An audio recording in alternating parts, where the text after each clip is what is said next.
Greetings.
Shift, I guess, yeah. With a short eye.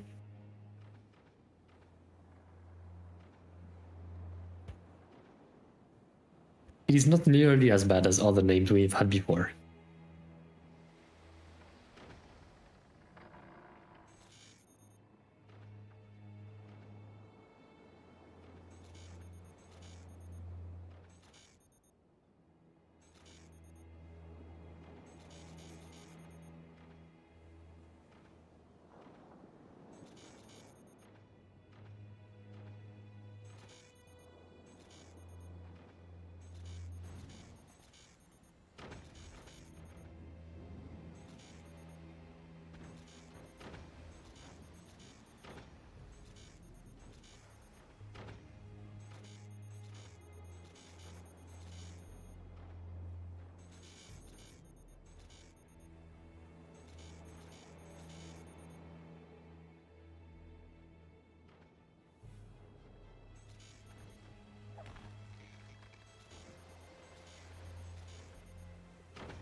Okay, gun, I guess.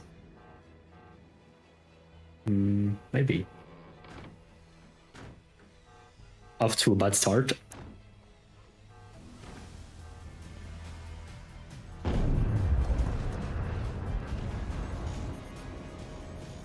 Shift as well. But in the tech, ooh, it is much worse.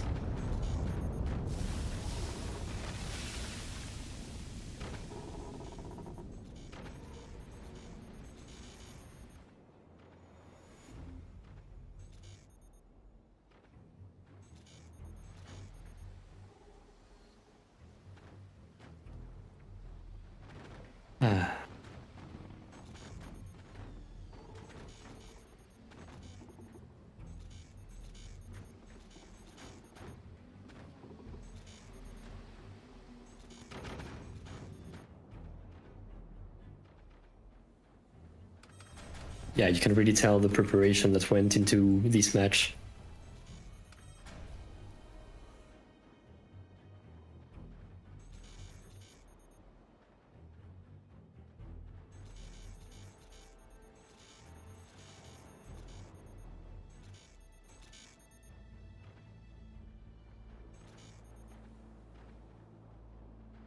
Looks like we are having a mirror match with a Hurricane on both sides.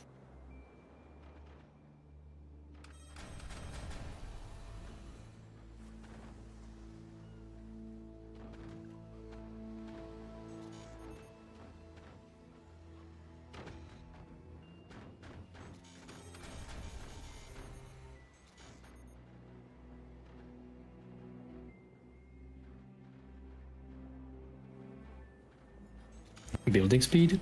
Building speed, as well as, more importantly, anti-air is kind of important. Yeah, it I helps think it is very immensely. popular on high seas. Oh yeah. High seas, the DLC generally is... It has a lot of weaponry and elements that can be shot down by anti-air. Oh, looks like Team Scarlet Kaigon are also going for some fire beams to take out some projectiles from the air. That, or they're intending to ignite their own aircraft, which would explain why they're going with Warthogs rather than Nighthawks. You mean Thunderbolts? Thunderbolts. Yes. Thunderbolts, thank you. I am curious to see what's going to happen here. Because they do have double runway, which is not a surprise. The aircraft are quite the strong. We've discovered very early on that aircraft are kind of unbalanced in the terms of being overwhelmingly powerful. However, they were nerfed a couple times to make them more reasonably balanced, more manageable. And I do think they are more manageable, but realistically, just adding in a second runway here kind of reverts that to the problems which it once had. Yeah, so I'm curious. I mean, it is a big target. It is a big target. It is a big target. It is more investment, and makes it more. It does make it more balanced. So I am curious to see how it works out. Those two runway spaces. 4 or 5, which is most likely. You know, a lot of cannons. We know Tar is notorious for such cannonades. Looks like we're gonna get some tier 3s, which is not at all a surprise. Tier 3s are actually good in high seas maps generally, as opposed to just being kind of a meme. I want a lot of surface area, so yes. Oh, 1 shotgun, 2 howitzers. Very good. Seeing that tier 3 makes me want to sass them for not tier 3ing as cleanly. There are such better setups. I mean, every time I see a tier 3 setup that's not one that I make, I'm like, I can do it better. Go through. I just the peak T3 setup. I just like making tier 3s. They're so much fun. I use every excuse I can to use tier 3s. As you should. Yes. Between tier 3s and accelerators, they make me happy. Are they the right option? Not usually, but they're fun. And on high seas, they actually work. They are igniting their own thunderbolts. Interesting. Now this is a strategy I've not seen yet. But sending thunderbolts across like this and dumping them on someone, very effective. At least when you have this quantity of them.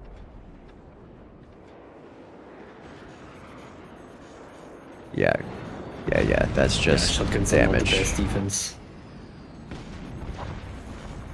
I think you just want a ton of flak. I agree.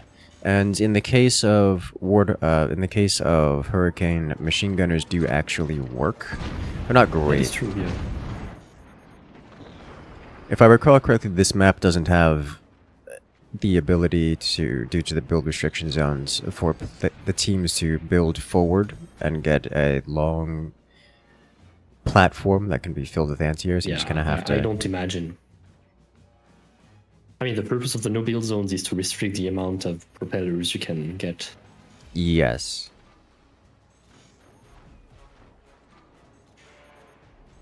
But with that first airstrike, there's not going to be a lot more pressure coming out from Team Scarlet Kaigan. Yeah, for a while. Because they are limited by the ammo build speed, which is only, like... Now that they have 2 runways, I think they can build 2 at once, or... is that only with the upgraded runway? It's only with the upgraded runway. The second runway doesn't. They have 1. Yeah. Yeah, and the bottom one. Correct. The second runway doesn't affect build capabilities, which is probably for the best, but also unfortunate. I mean, it is not any map you can do 2 runways in 1 fort anyway, so yes, it makes perfect sense. As here we see the tier 3s started flying. The first tier 3 shot actually almost sniped out Scarlet Kaigan's rearmost core, which would have been devastating for them. Oh, wow. Yeah. Whoa. Taking out some ammo, perhaps, would be quite good. Yes. Exposed fire beams getting sniped. Very similar. So both forts do have a great deal of similarities in terms of overall design, which is not a surprise. One shotgun, 3 howitzers. I've never seen that before. That's a new record, I think. In a tournament, yes, possibly. Because that's real unfortunate for those howitzers, as we have more tier 3s coming online here. Looks like one of those tier 3s is not a tier 3.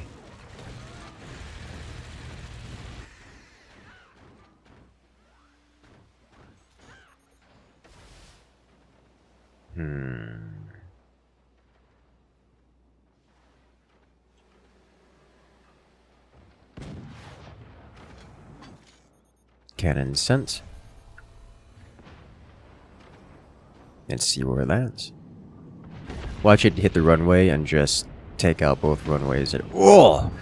It did, however, take out one of the thunderbolts, which will damage the others as well as, well, attempt to instigate a... Oh, Surprise rough. Nighthawk. Suddenly, Nighthawk from Team Schiff.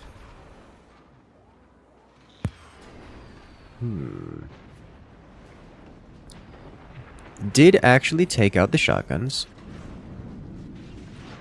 That will leave Surprise. the howitzers free to go across, but a return to sender keeps Team Scarlet quite safe. At least for now.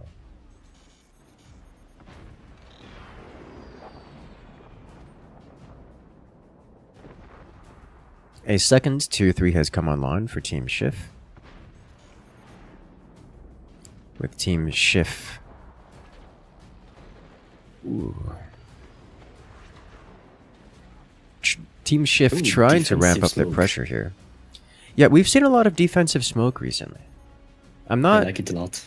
sure what brought it into the meta or popularized it, but it seems to have really taken off in popularity. I mean, there have been a couple of patches to make it way better at blocking lasers. This is true. This is true. Though these patches are not...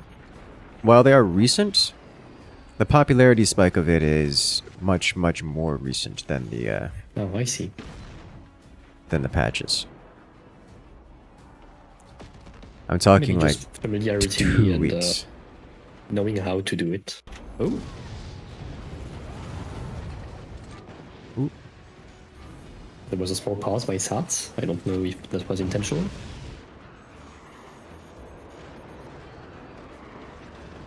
Oh, the shotgun's taking Very out good. both Nighthawks from Scarlet Kaigan.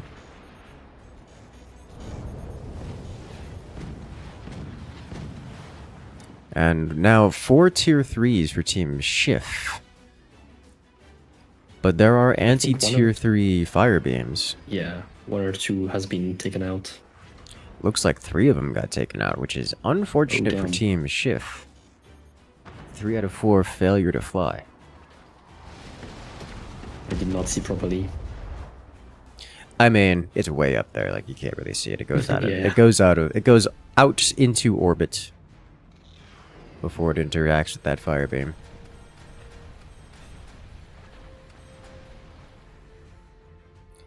And this is where things become interesting, because it turns into fire beam versus tier 3 violence, where tier 3s are a major threat that have to be defended. You must build defenses against them using fire beams, and those fire beams are the target of the tier 3s, which makes things difficult for everyone involved.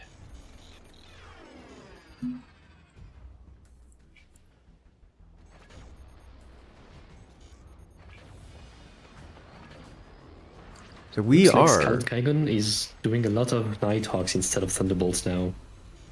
I approve. It's also worth noting that Scarlet Kaigan's fort is so large that it's blinking. It's getting close to collapse. It does have stability tech, but it's getting a little. They're playing with fire here. They're playing with gravity in all the worst ways.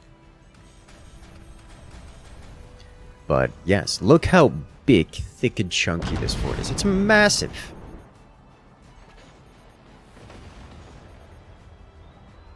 They have more than 100 metal per second. That's crazy also. Yes. Oh, the joys of such mega forts.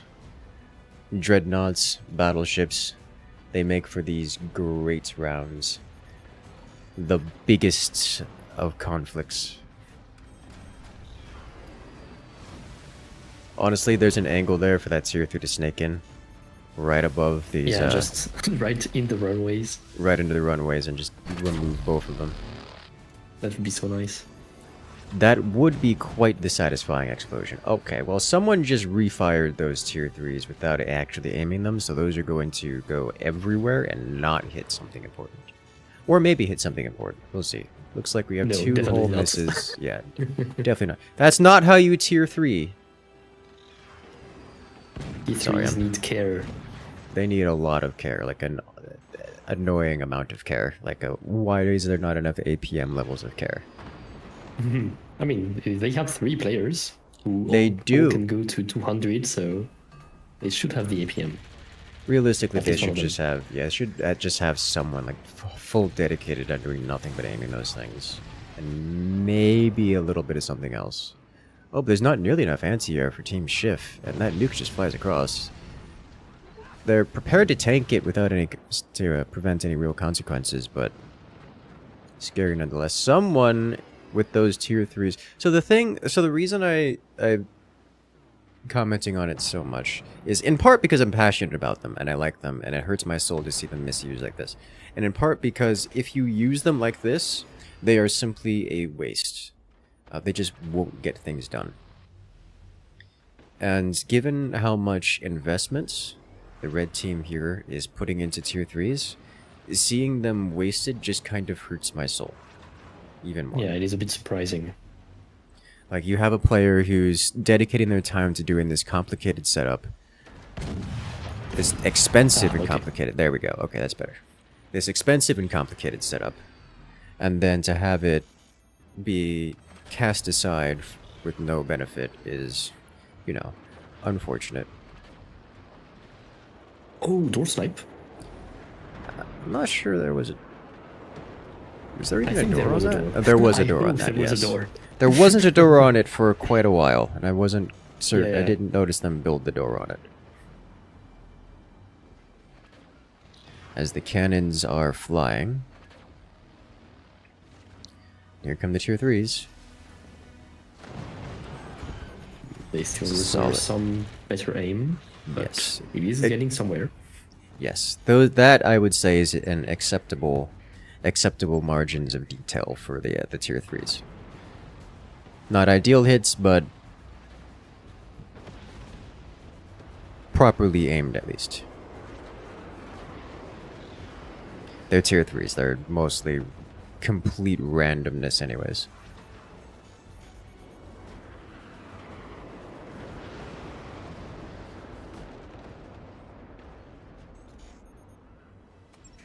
Oh my. And the nukes shall fly once again.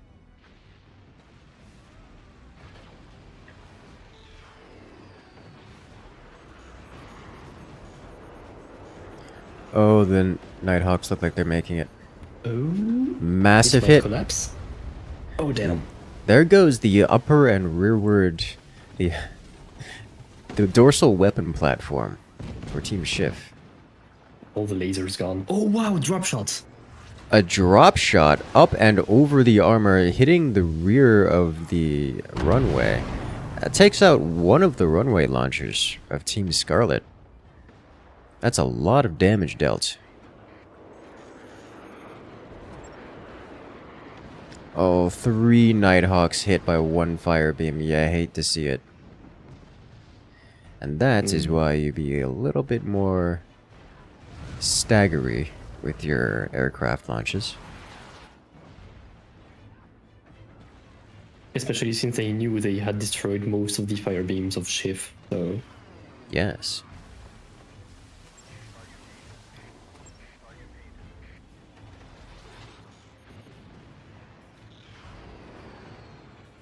Oh, just more hits. It's just the consistent damage from Team Schiff that is really starting to wear and tear into Team Scarlet.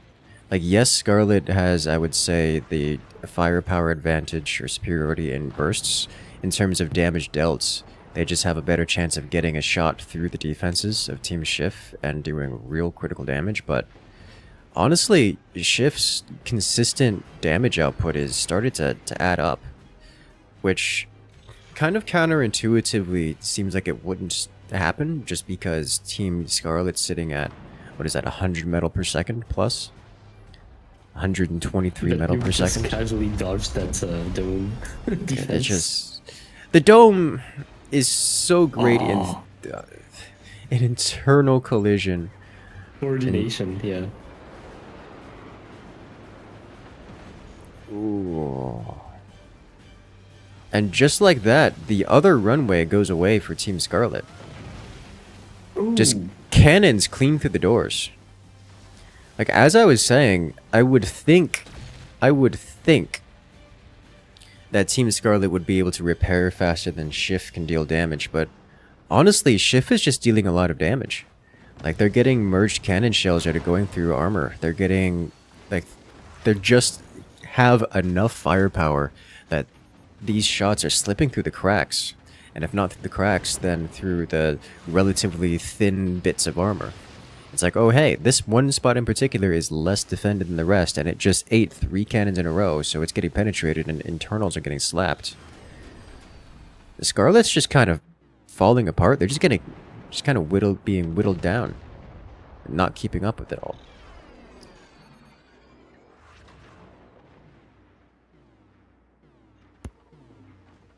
And then each and every time they take a critical hit with internal explosions, something gets deformed. And with deformation comes inefficiencies in reconstruction and concern for structural integrity. At some point, Scarlet Kaigun may just have to remove 2/3 of their fort and reconstruct it from the ground up, as it were, just so they can have the ability to reconstruct their defenses.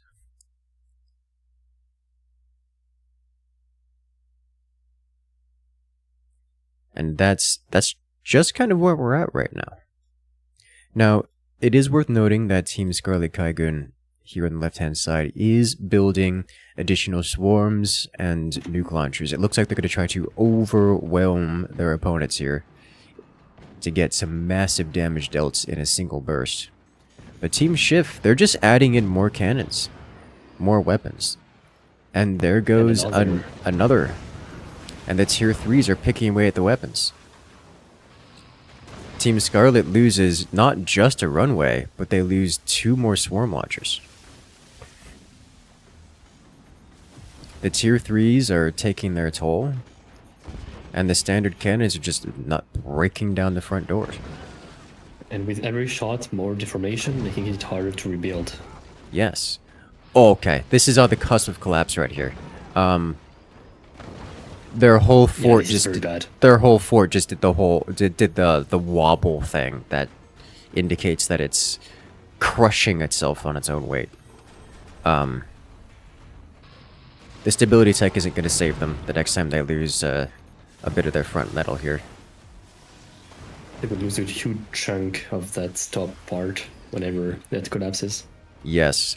I do think it won't be lethal, but it is going to be expensive and incredibly damaging.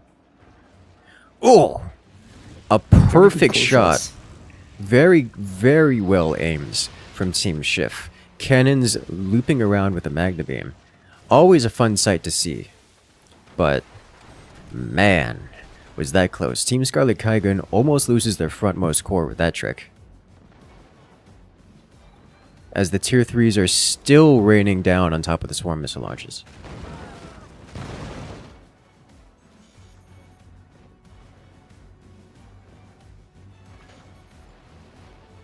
Yeah, this is just what I like about standard cannons in high seas. They just work. Especially when they're set into a tier 3 trajectory. And Scarlet Kaigun, they've lost all of their anti-tier 3 defenses. Like their fire beams, they've all been destroyed. The tier 3s have just taken them out. And there it goes. Oh, that's it? That's it. The tier 3s finally snake through. There's not enough defenses, and Scarlet Kaigun gets bisected. And I mean, bisected isn't even the right description. They got cut in half 4 ways. Not only do they have two separate, not only do they have 2 separate boats now, but each boat has been chopped down to a third of what it once was.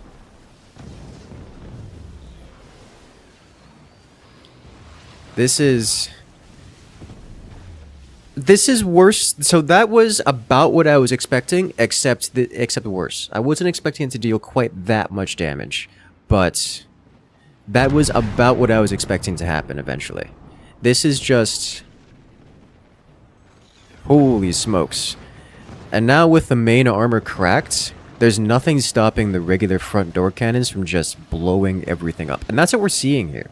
Just immediately after the tier 3s shattered their foundations and cracked their load-bearing struts, the standard cannons are just coming through and cleaning everything up. Every single swarm launcher, every single nuke, everything else has been destroyed by those standard cannons at this point.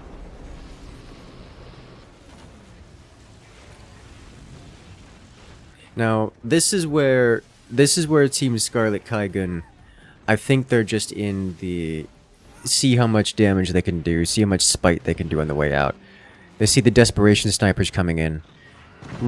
Oh, the tier 3's taking out 2 of them, just the psychological damage right there. That's demoralizing.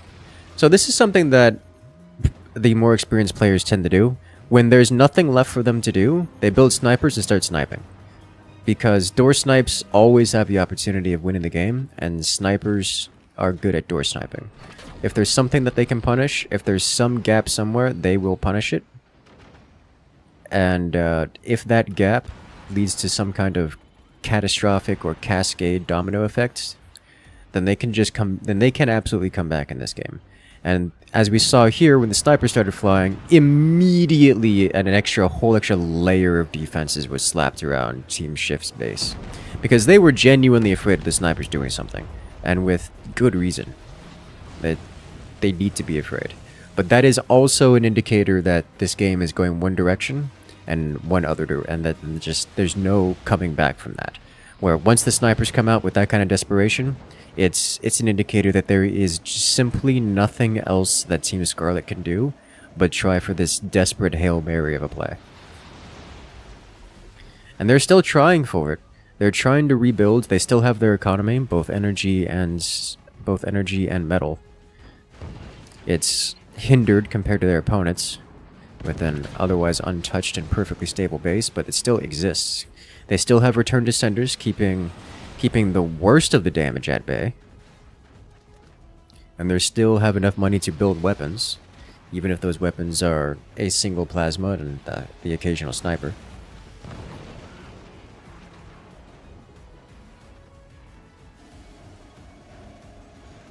Oh yeah, that range is not enough for the Magnum. Ooh, good. Oh, yeah. Yeah, that did it. Just clean around and over the return descenders. Team Scarlet's forwardmost core is destroyed, leaving only their rear core. The tier 3s are still hunting things.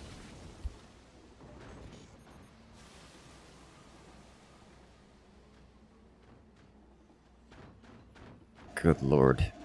So, welcome to Dreadnoughts, where the boats get big, the battles get blasting, and everything comes crumbling down eventually.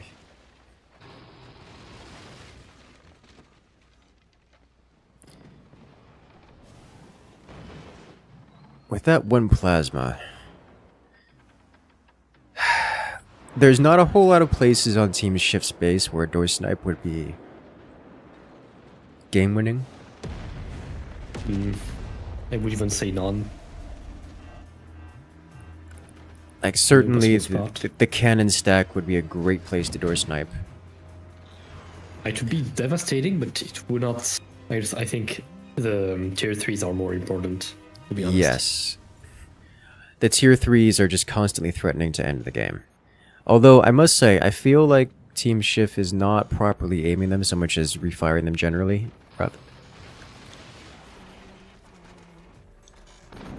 Am I wrong about that? I might be wrong about that. How much Tar has been aiming. Yeah. Okay, there it goes. Death by aircraft. Man, that was wild.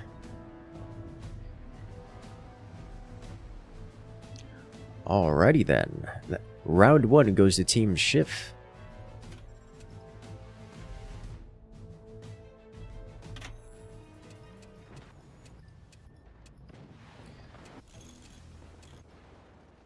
So we're gonna need to see a couple replays here.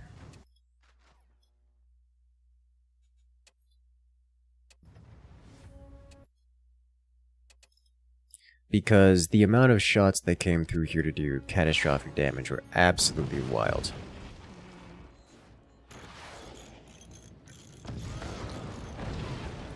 Oh man.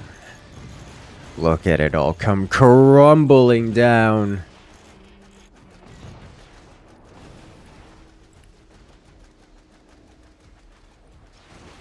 That right there is the power of tier 3s. Doing game-winning damage from the wildest of angles.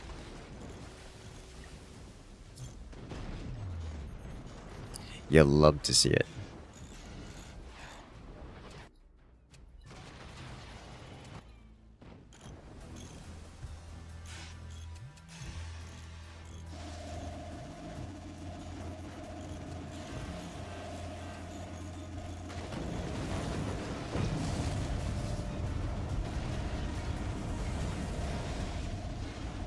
The beautiful shots coming in from that Magna Beam combo.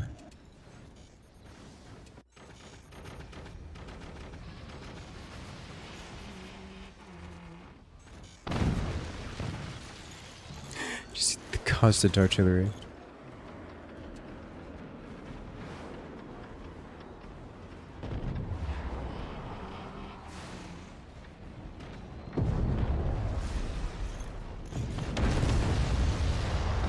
Kaboom. So, 42. Tell us a little bit about the format of this competition here. All right. So we have currently 8 teams. We used to have 12, but there has been an offline qualifier to weed out some teams before. So every match will be a best of 3, except for the finals, which will be a best of 5. And today we're only going to play for the quarterfinals. Each team has one commander ban to prevent the other team from choosing one commander of their choice. And I think that's about it. No time limit as well. So matches will just be as long as they need to be. And I think that's pretty cool. I tend to agree. I think a lot of the players and also the viewers have loved the time limit being gone. And we understand that comes with consequences in terms of scheduling. It is a bit more nightmarish to organize, but... Yes. I think that's a good description. Yeah, but it does make for much, much better games, both from the viewer perspective and from the competitor perspective. So you guys have that to look forward to. But yes, all of these rounds here will be best of 3s. So we're going off to round 2 in this match.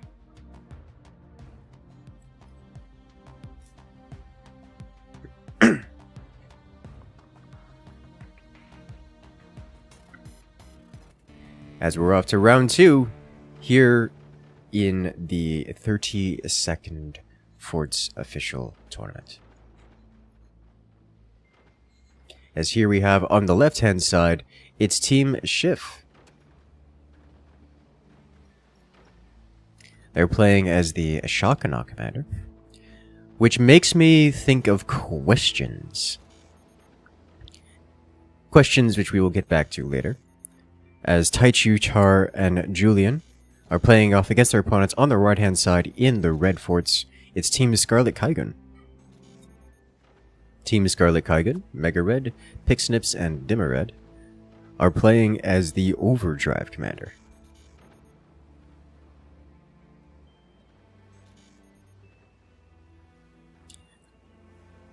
This one I think is going to be an interesting match. So anytime we see a map such as this one in high seas where a player or a team chooses the Shakana commander, things can get wild. I'm going to leave it there and see if Team Schiff actually does something with it, or if they're going to be playing it standard. And I'll leave that to a surprise and explain it if or when it happens. And otherwise, I'm going to be looking across these forts for oddities, unusual patterns or behaviors. So far, things are looking pretty meta, pretty standard, with the exception of one thing. We have 2 players for Team Scarlet who are going with Tier 1 tech that isn't the upgrade center.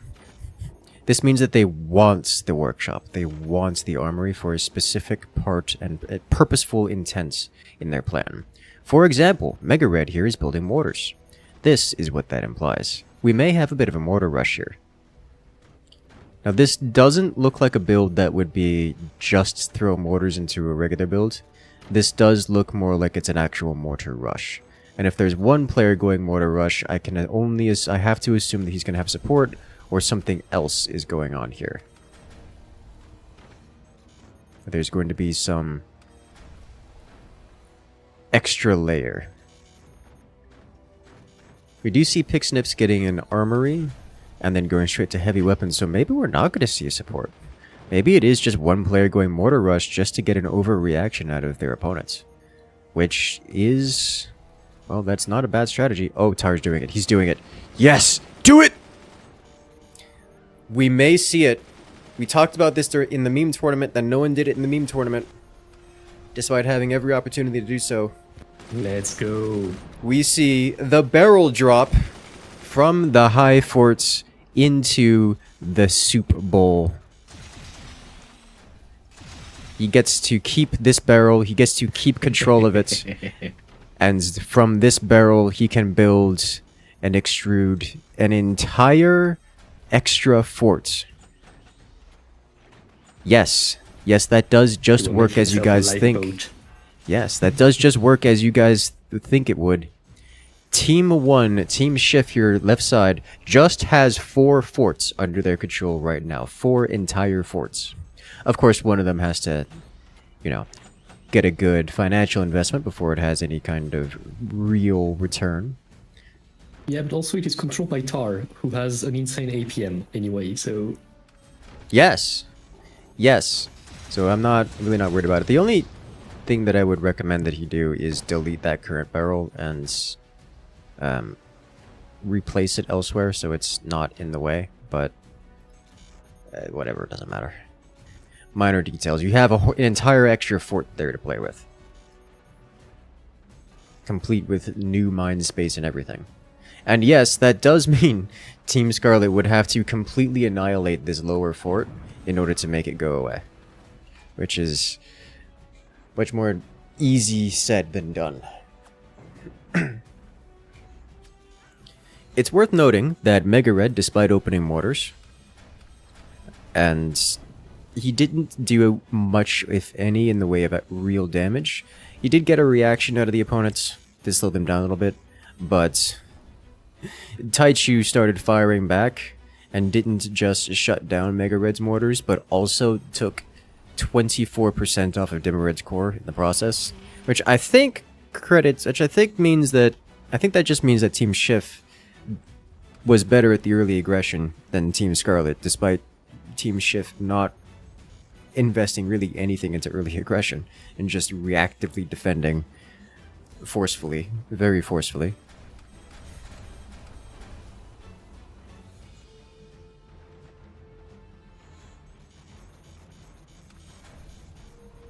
I like what we're seeing here.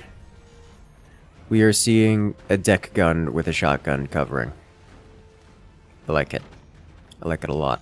It's going to have its own economy. All he needs there is a little extra metal storage, so he doesn't get soft locked if he loses his primary core.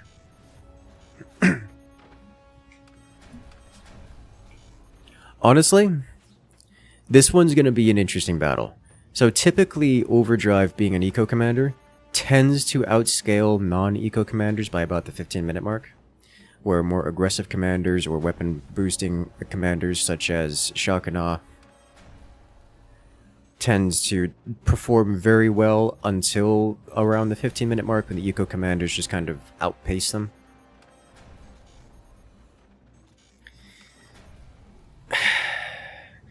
But here, Team Shift just has an entirely extra fort. Like, they have, it's basically a 4v3 right now, including getting the extra economic bonuses from having a fourth fort. That's going to change the calculus of this 15-minute general rule of thumb. I am very curious to see how this is going to go.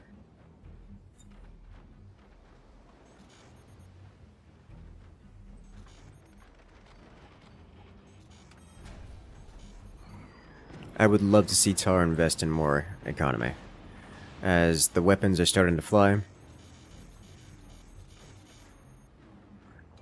Team Shift does have the first shot advantage, and we see that coming into play here.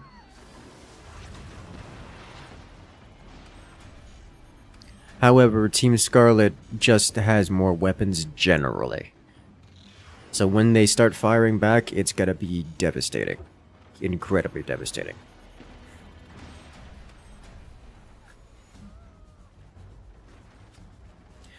One thing worth noting about using this building a fourth base is that this does cost a lot of material investment. So Tar just doesn't have really anything in terms of weaponry or pressure. For the next couple minutes at least, this is going to basically be a 2 versus 3. Where Team Shift is basically, like, functionally down a player, at least until Tar is able to bring both of his forts online.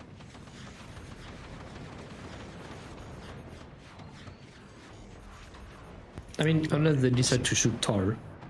Unless they decide to shoot Tar, at which point...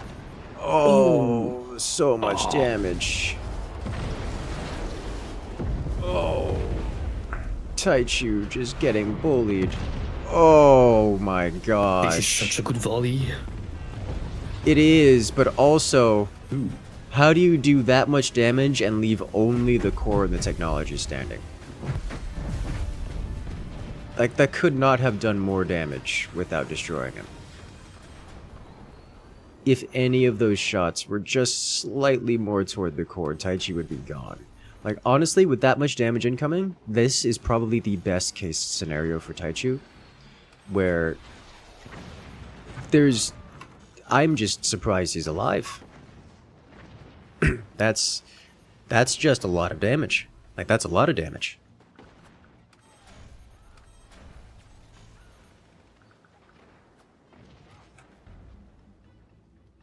Like, holy smokes, that's a lot of damage.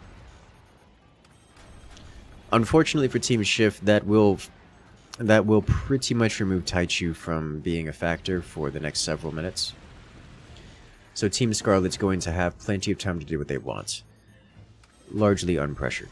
And that's going to involve Pick Snips getting 3... Oh. And he's gone. I didn't catch what hit him. I think he sold something and fell somehow. Oh, I think he did it on purpose. We're seeing a barrel to become being... the other... I see. Yes, because we do have co-op on death enabled. So what's happened here is Taichu said, hey, this base is done for, I can't defend this, it's gone. I'm just going to join my teammates and take over their base here. Now, we do seem to have the makings of a mega fort, where Taichu has joined Tar with the backup forts still in progress, and has connected the two forts, which honestly, it's a heavy investment and can serve as a pretty vulnerable spot to hit. But if they can hold it, that's going to be a huge swath of, well, land they can use, space they can use to place weapons, anti-air, and general goodness. And there we have it again. Crazy. Taichu's once fort is being replaced, reconstructed.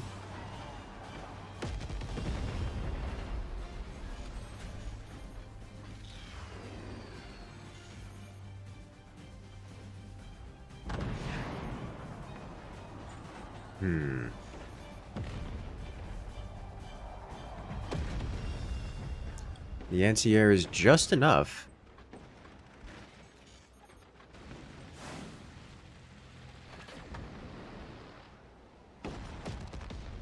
Oof. Oh, it's gonna hit. Solid damage.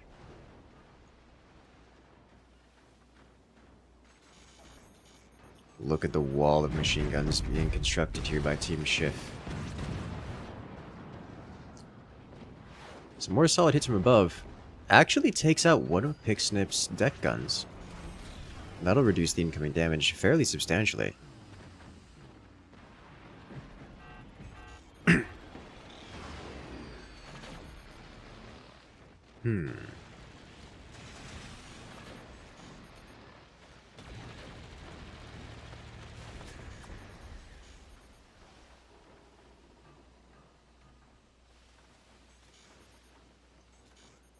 This is actually kind of stabilizing, it looks like. With the extra anti-air coming in from... with Tar's 4th base coming online, the anti-air is enough to mostly shut down Scarlet Kaijun's aggression. Mostly. It's certainly enough to shut it down to the point where we're not seeing massive damage being received by Team Schiff. And and Big Snip's taking heavy damage. the huge hit. Just cannons from on high. Scarlet Kaijun's rear bowl forts player just lost all of their weapons and all of their energy production and took a huge swath of damage along the way.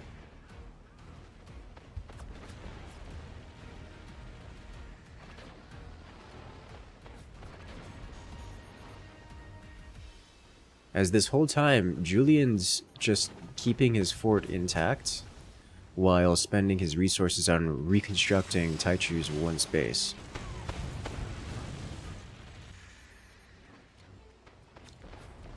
What's really concerning is that Julian's cannon stack up here is completely undefended. And down he goes. Pixip is eliminated by the cannons from on high. He chooses to join the forward fort, leaving Scarlet Kaijun with 2 players in this abomination of a fort.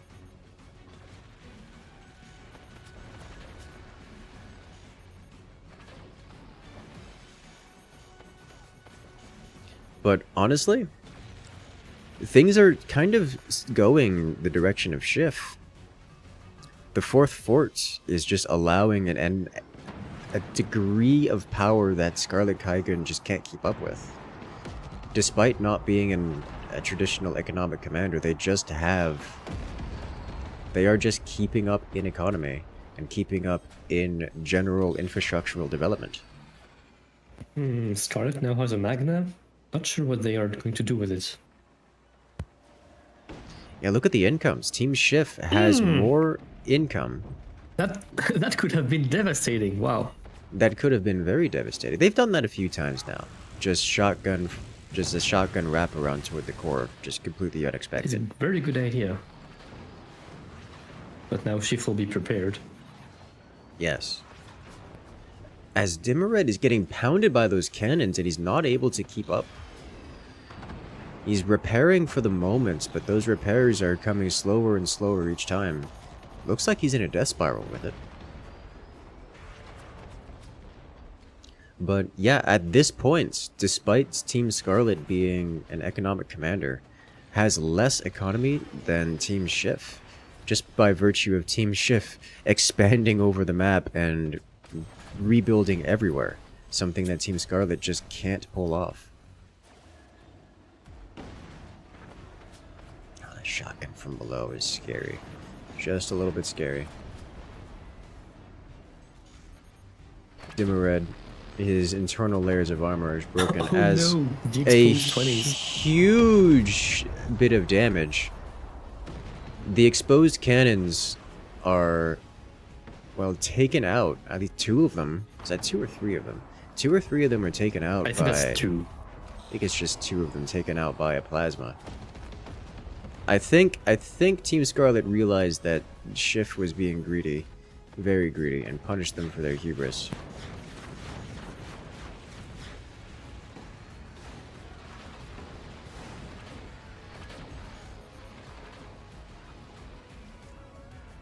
So many reflections.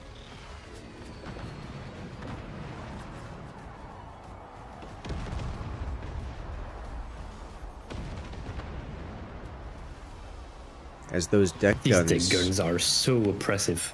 they are, and there's just enough of them that Team Scarlet hasn't been able to do anything about it. Yes, they have anti-air, but it's just not enough anti-air.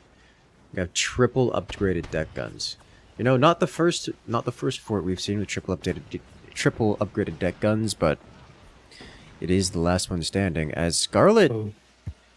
that what a way to go. Unable to repair in time due to a constant smoke cover. Ooh. It looked like that Nighthawk was actually aimed for the small fort here in what was once Taichi's base. Which does surprise me, but It is not the biggest of threats, you know. Not Yes. right now, at least. But hey, it is a source of income for Team course. Schiff, and is lined with anti-air, which in and of itself is presenting a problem for Team Scarlet to handle.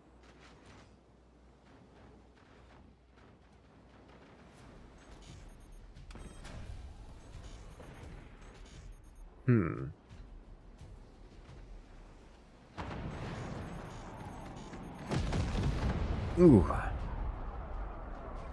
The trunk has been disconnected. It has been sliced. And now it wobbles. Oh. Just clean punching through the armor. Dimmered loses yet another weapon. These cannons from up high in Julian's fort have been dealing wonderful, wonderful damage over the course of the entire game.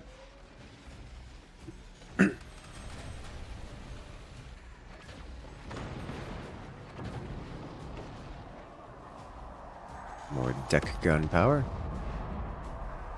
Not quite lined up to hit their shots.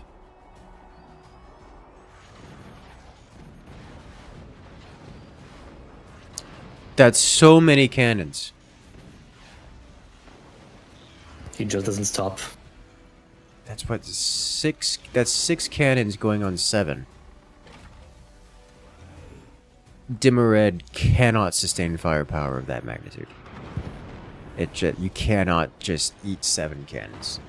You do not have the economy. You're not playing battleships. You do not have the economy for that. Another door snipe. Dimmered loses a plasma, knocking him down to 37% in his core. As the deck guns penetrate the armor of Team Scarlet's The cannons break through Dimmer Red, and just like that, Team Schiff annihilates yet another player for It's looking pretty rough here for Team Scarlet. They still have weapons, a lot of weapons actually. They still have Nighthawks. It's just they've been unable to break through. And there's a lot of firepower bearing down. All at once. As we witness the end of Team Scarlet. Oh, not even enough energy to fire back. It hurts my soul. Up to +6 energy per second. Oof.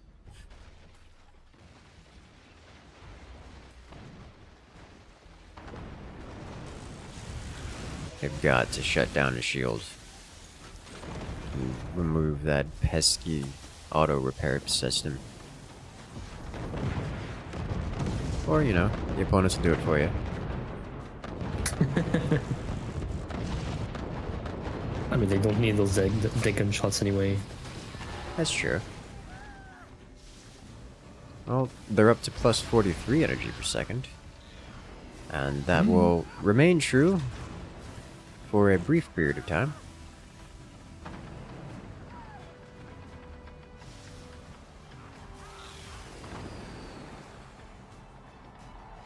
As here comes the next volley.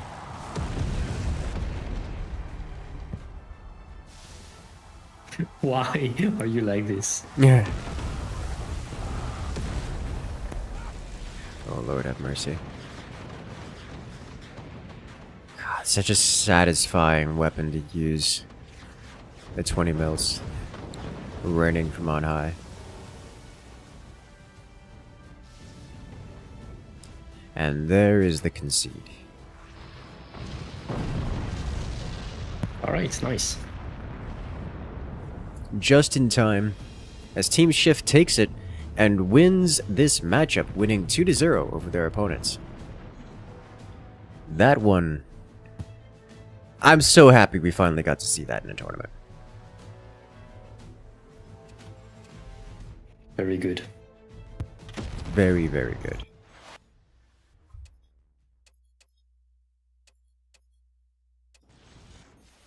Okay. Yeah, so it was Taichu did in fact sell off here. So that he could join Tar in the rear fort. It was a good strategy. It was. It was. I Because personally it let Julian drop his own barrel, so he could have the fourth fort. Yes. Yes. Here come the cannons.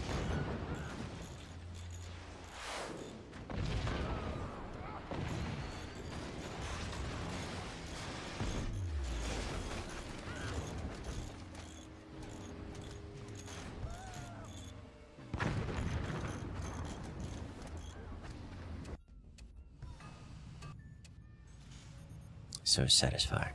So satisfying every time.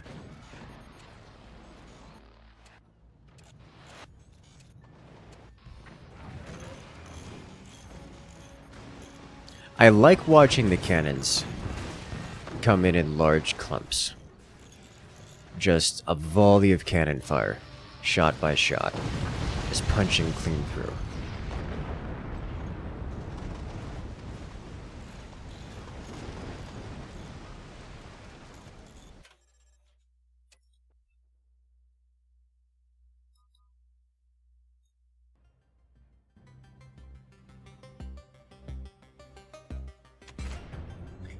Alrighty then. Next up we have Dark Shoals is our map.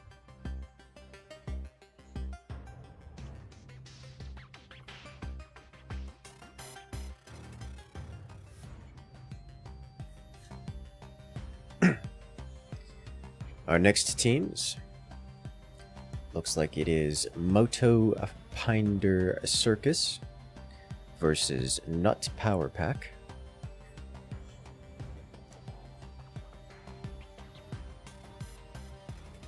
That does seem to be correct, yes.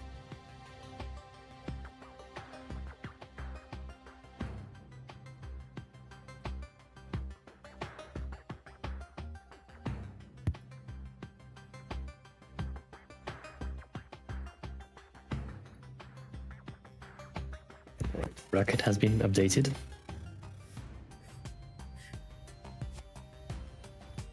Alright. Just waiting on one more player and then we'll jump into the action. So remember guys, make sure to hit that follow button, hit that subscribe button. We've got more content like this coming out every single week, multiple times a week. As we are looking forward to showing off the best games for the fans.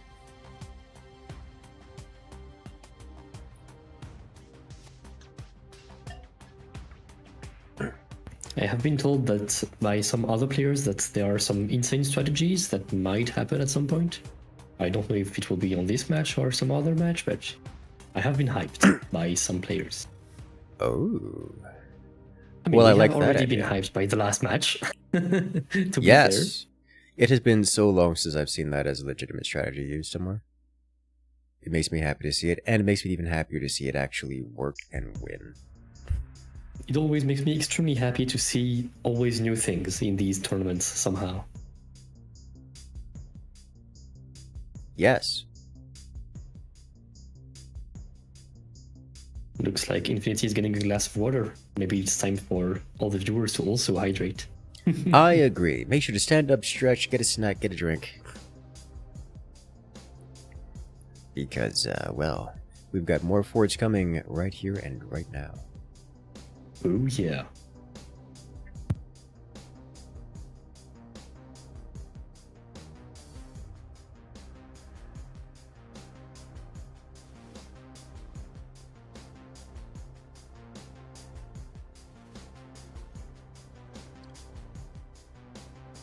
I've been looking. I like seeing the high seas tournaments. I know a lot of the competitors have a sour taste in their mouth from the earlier launch days of high seas before it's gotten a bunch of balance patches. But honestly, it just hasn't been played that much.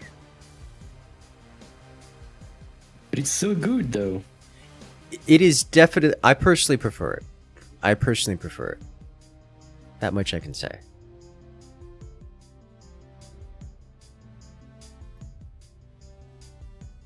I mean, hopefully we might see some of it in more competitive stuff, like in the next FPL season, which is now open for signups, by the way.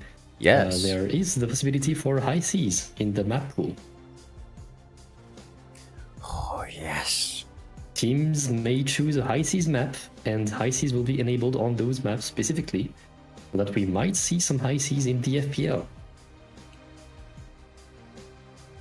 I'm very excited for Watch this. them get banned just constantly. Of course, I mean, to compensate adding those, we have given one more map ban for the teams. So, I mean, it is very much possible that we won't see any high seas, but it will make me very happy.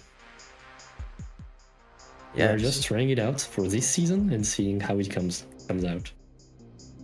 And hopefully we can make some balance changes to make it more appealing. I mean, we want to have the FPL be very diverse in the test of skills required. Oh my lord. What I'm really looking forward to is seeing how the players manage to get the high C stuff going.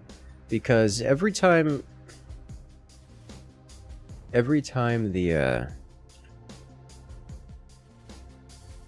comments of, hey, something is unbalanced and spammable. It is, usually. And then we see it happen, and the devs fix it. And then it isn't anymore. Or at least, not enough to become a problem.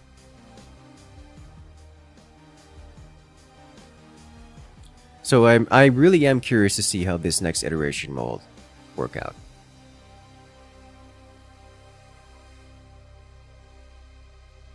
We try to make every iteration better than the last one. Yes. And, you know, the devs have done a very good job of that.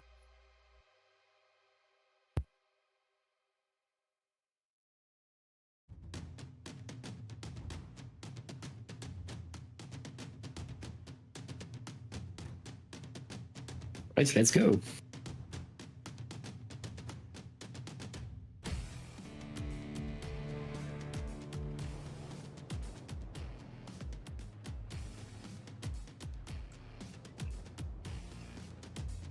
Alright, ladies and gentlemen, we are off to the next round.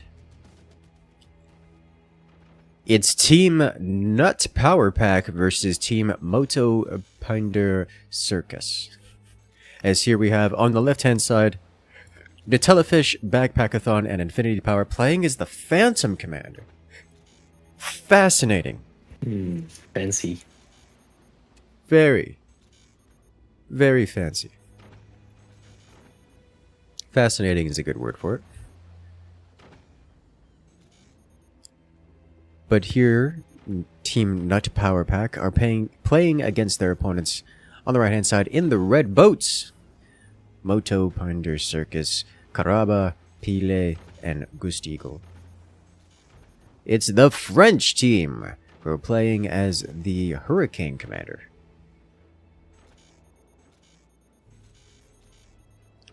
Now my question then is going to be, will the players, like, what is the meta going to be here? On a map like this,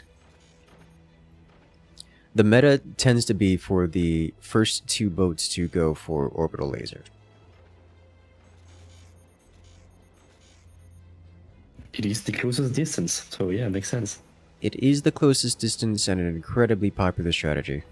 However, orbital laser is a... I don't want to call it a noob stomp tool, but it feels like one at times. Where orbital laser is very powerful. However, what it doesn't do is it tends to not destroy players who are familiar with orbital laser and have to defend against it. It does seem that we are going to have orbital laser play from Caraba here in the front fort on the right. I'm not sure if we're going to see orbital laser play from Nutella Fish, the counterpart. I think we might, but he's not building it yet. And that's interesting. He's going upgrades first. We'll see how that plays out. The strategies haven't been revealed. However, we do see Infinity Power building a runway. So that is a reveal of the strategy.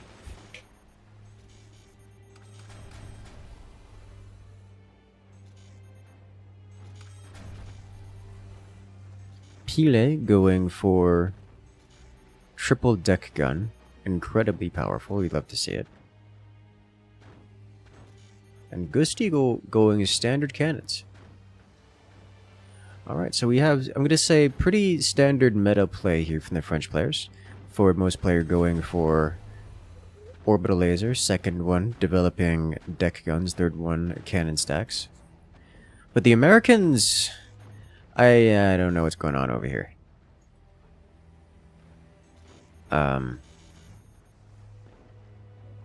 It looks like two players are going aircraft. I think. And one is... Okay, Nutella is going orbital laser, it's just a weird build. Let's get out to play defensively here. I mean, they are Phantom, so... Yes, they are Phantom, so the weird build just does work. He can move the thing. Yes. However, he's not defending. Okay, he's putting flak there, which might arrive in time. Maybe. For his sake, I hope so. Because he's about to get orbital lasered by Caraba. He's just going with an orbital laser rush. At a cannon o'clock timing. He's going to launch this sucker. Right, the time has come. To send it. And yeah, this will hit so bad. This is going to deal a lot of damage. A huge bit of damage. However, he's going to be okay. A Nutella Fish, despite taking an incredible amount of damage, losing half of his fort and his core, hasn't lost his most important internals. Still has his weapons, still has his ammo, still has all of his technology, and honestly, most of his income is intact. It will take a while to rebuild, but yeah, I guess. Honestly, yes, it'll take a while to rebuild, but he's still going to be able to fire at 5.5 minutes. And maybe 5:45. Like, he's still going to be a real threat, far faster than the Frenchmen are prepared to expect. Like, incredibly fast.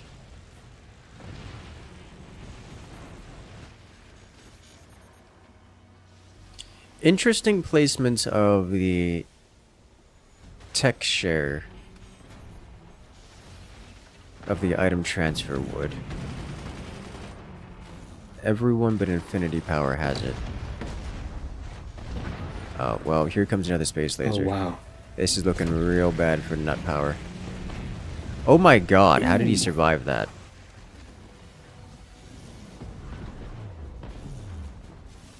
Telefish somehow survives that space laser going over his core directly. Somehow Nutella Fish returned. Yes. And while that was happening, all the way up here, Infinity Power lost his runway at a couple of his thunderbolts, which will leave him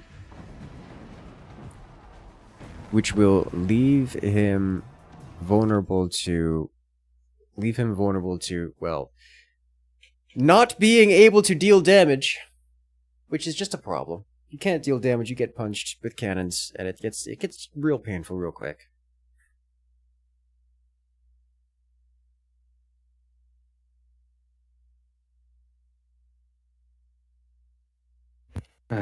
Why do players disconnect always at the worst moment? Well, just keep calm and blame the internet. It knows when the most moment is to disconnect. Your ISP. That is The so ISP true. is watching. Just waiting to Murphy's sow Law chaos. applying full power there. Yes.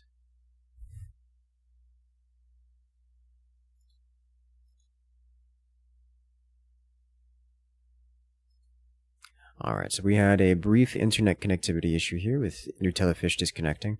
I think it's too late for Nutellafish here. He'll be alive? Yes? No? Oh, No. too bad. Unfortunate way to go. Oh, this is so sad. Were he not disconnected, I'm sure he would have survived that. Almost certainly. Ah, We need like an auto pause on disconnect when it's a timeout. yeah, that is so true. I'm going to suggest that. Thanks for the idea. Yes. Well, Nut Power Pack getting a wall of return descenders. I think Backpackathon needs the same thing, or he's going to suffer the fate of 1,000 cannons. There's just too much firepower from the Frenchmen right now. They have triple deck gun, they have triple cannon, they have space laser and fire beams. That's a lot of damage. That's just a lot of firepower.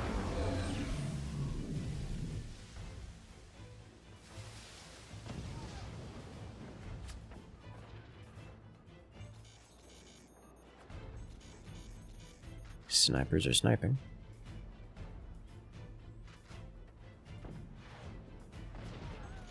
Oh, beautiful. Ooh, Magna? Caraba loses his magma. That'll shut down the cannons from the Frenchmen for the duration of that magna existing. Which would be a nice brief reprieve from...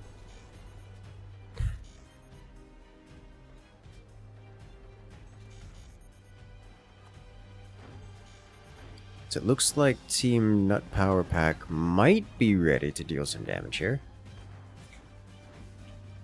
There's enough aircraft... It is about time. There's enough aircraft to get some damage done. My concern is that it's not enough aircraft to do critical damage. Honestly, the Thunderbolts are a little bit underwhelming when it comes to dealing real damage. Like, they need something else. They need a follow-up.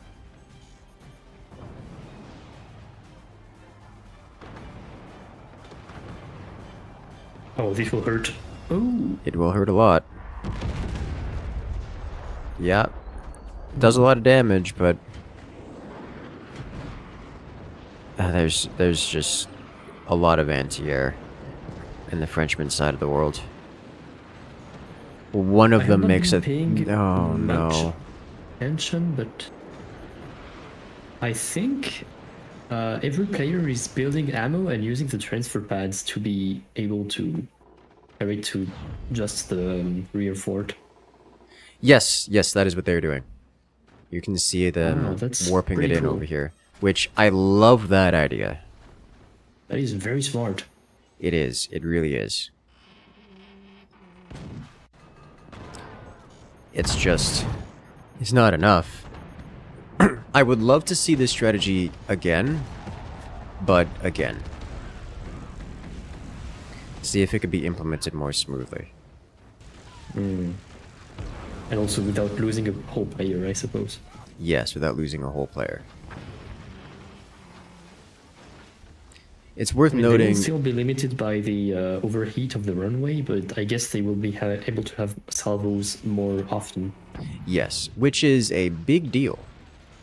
If they were to do this on a map that's slightly bigger, then that could be truly devastating. That way, the aircraft launching player would have enough space within their forts to actually hold down. Oh no. Oh, this runway is so dead. Oh, it's bad. Oh, it's so bad. Oh, it's been the second one? Oh, it's over. Oh, it's so over. Oh, there's That fort has nothing nothing left. Oh. Oh. And here come more cannons. Well, Team Nut Power Pack has got some problems to resolve. I don't see this ending well. I don't see it ending. Well, I mean, I see it ending well. If by well I mean explosive. For Motopinder Circus. Yes. Holy smokes. They've gotten smoked. Yeah, the second orbital was so brutal. Yes. Very well done from Karaba.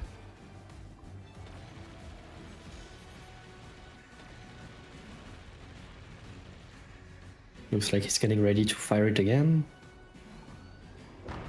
Why not? Just send the thing. Oh, what?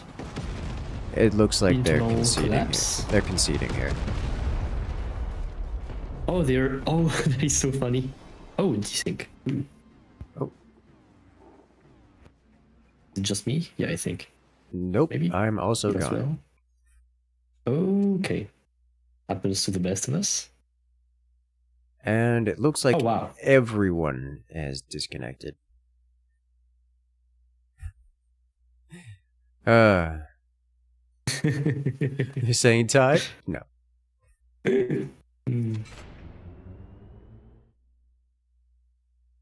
Looks like...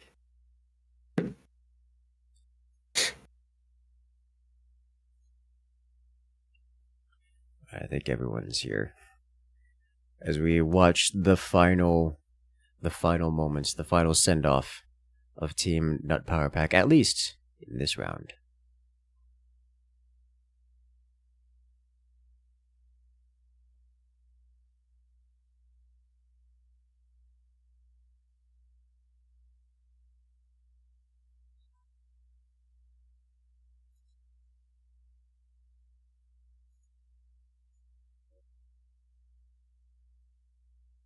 Alright, what are we... Potato peas. Alright, let's get this one going.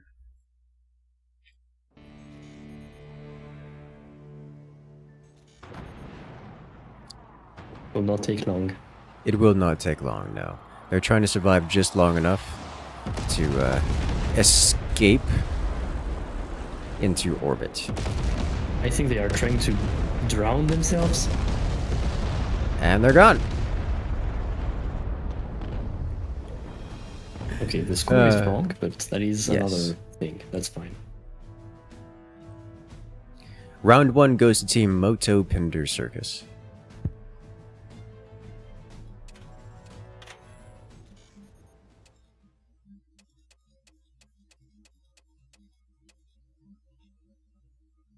Unfortunately, means that there is no replay here for me to watch.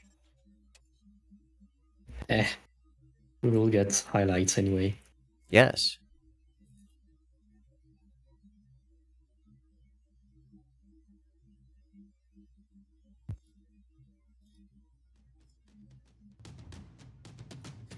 Alrighty then. Next map will be on the 4 Boatmen. Now, this is a map that I dislike playing in multiplayer community lobbies, because it is a map that kind of has a forced meta to it that is not obvious. And one player failing to go with the meta just kind of ruins it for everyone. At least for everyone on your team. There's a few exceptions there, like if you're doing some team-wide dedicated strategy, like specific strategy.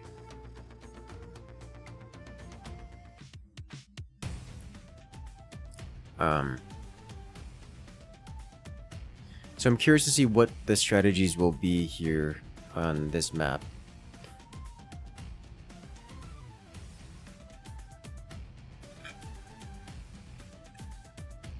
You know,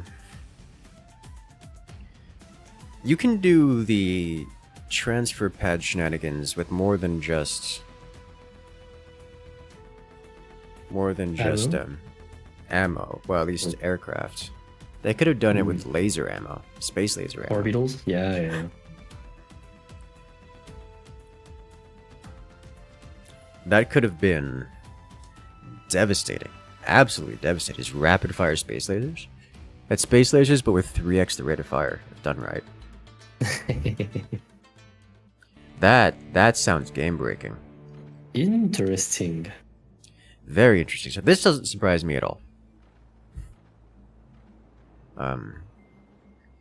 Given that there are only 3 players on the map, I suspect the meta will be notably different than in the community matches that we usually do. Just because much of the meta is guided by the fact that there are 4 players. So having only 3 players does change that fairly dramatically.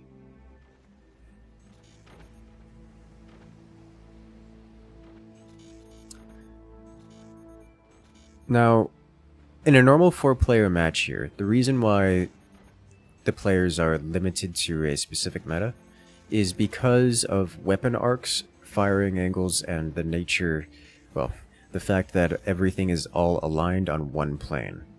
So, only the forwardmost player can use direct fire weapons, because you can't, as being a rear player, you can't use direct fire weapons without blasting through your opponent, or through your teammate in front of you. That makes things a little difficult. Now, how do you actually deal with that? Well, usually we have the first player build kind of medium tall and laden with anti-air. Then the next 2 players behind, the middle 2, builds pure indirect artillery fire. And then the rearmost player builds as tall as physically possible and goes cannons. This enables everyone to participate, to build as much as they can while not detracting from themselves or anyone, and still enables collaborative efforts. Like there'll be enough anti-air for everyone because you have 2 dedicated anti-air players. You have a rear player that can deal damage while still keeping the team alive. You have two central players in the middle that are completely protected from weapons and can do nothing but focus on artillery shells. And the frontmost player whose job is to tank. Now, given the lack of the second middle player, you get a little bit more variety in your options. There's less artillery, less need for anti-air.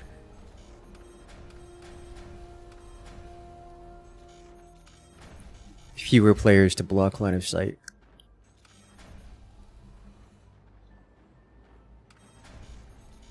So we can see some options here.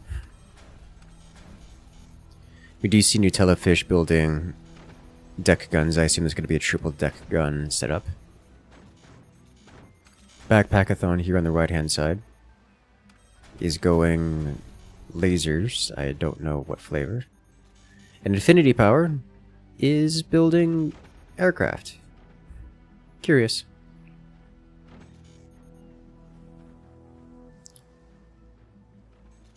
We are seeing what is a similar setup for the Frenchman here on the left-hand side.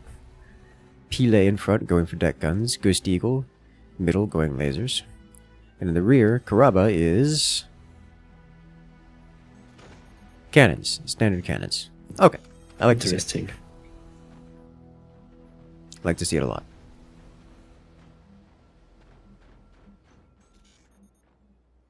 You will have to lob those cannons. Yes, which is very doable.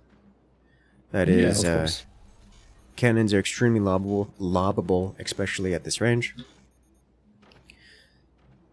But what's more interesting to me is the commander choice, because Team Nut Power Pack on the right-hand side here has gone with Pinch Fist. And with Pinch Fist comes the ability to rush weapons out faster, as well as fire them cheaper.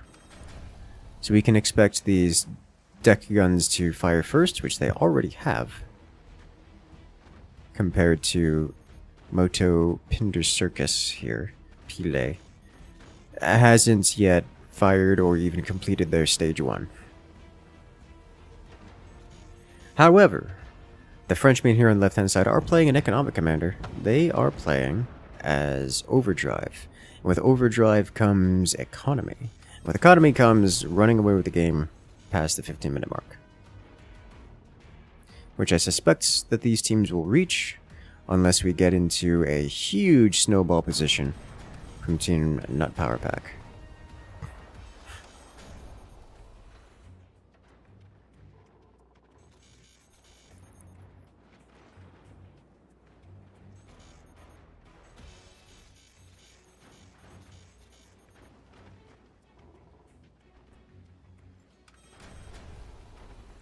I cannot wait to see Karaba's cannon stack activate.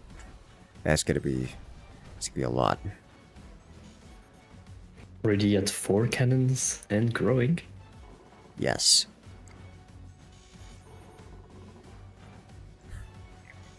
I think he will settle for maybe 10. That's just an option. That's something you can do. The problem with going with 10 cannons on this map is that if you go 10 cannons, you cannot starve for anti-air, which very relevant. I think we have a disconnect again. Yeah, minor Looks like disconnect. he reconnected instantly, but it is strange to see those disconnects happening so often. Also, Pio suffering from big damage. Oof. Yes, Peel in fact did lose one of his deck guns and more. So here comes the first aircraft. Airstrike inbound.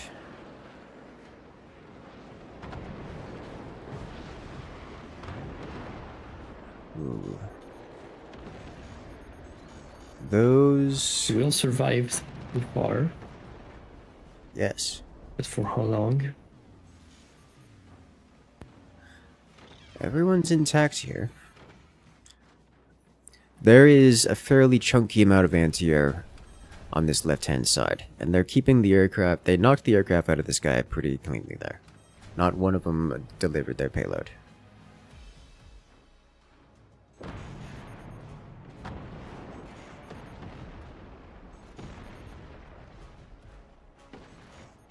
Oh damn. We'll Honestly, have to aim those cannons a bit better. Pele taking even more damage. He loses a second deck gun. And not even to heavy pressure. It was just the shotguns.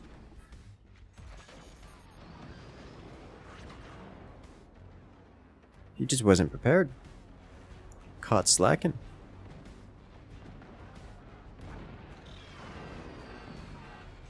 Good shots. Very good shots. Karaba coming in and slapping back Packathon around. Doing some core damage and taking out juicy internals along the way.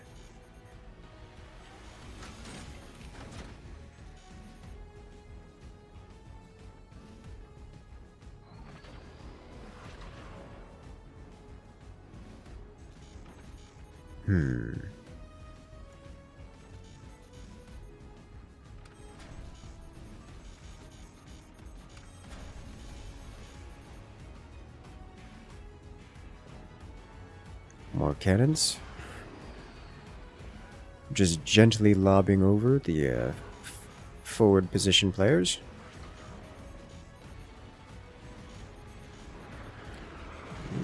It drops the payload. And to hit, Utilitfish takes a massive chunk of damage into his economy. Massive hit. No energy production left. Exactly. Those deck guns will not be firing often. Oh. Down to 68 metal per second. Not a soft. Oh, it's bad. Oh, it's bad. He just got sliced in half. Oh no! Infinity missed his thunderbolts and fired into backpack. Unfortunate. Can someone snipe this core? Probably. But I don't know that. I don't know what's going All on the there. brilliancy. He was Looks trying like to he's- reconnect, but it only made his fort go up, basically. Yes. Oh, He's Nope. trying to save it. It's not gonna happen. Oh, that was close. That was very close. but yeah, Nutella has nothing left. Oh. Utel is barely team tank at this point. He's just a distraction.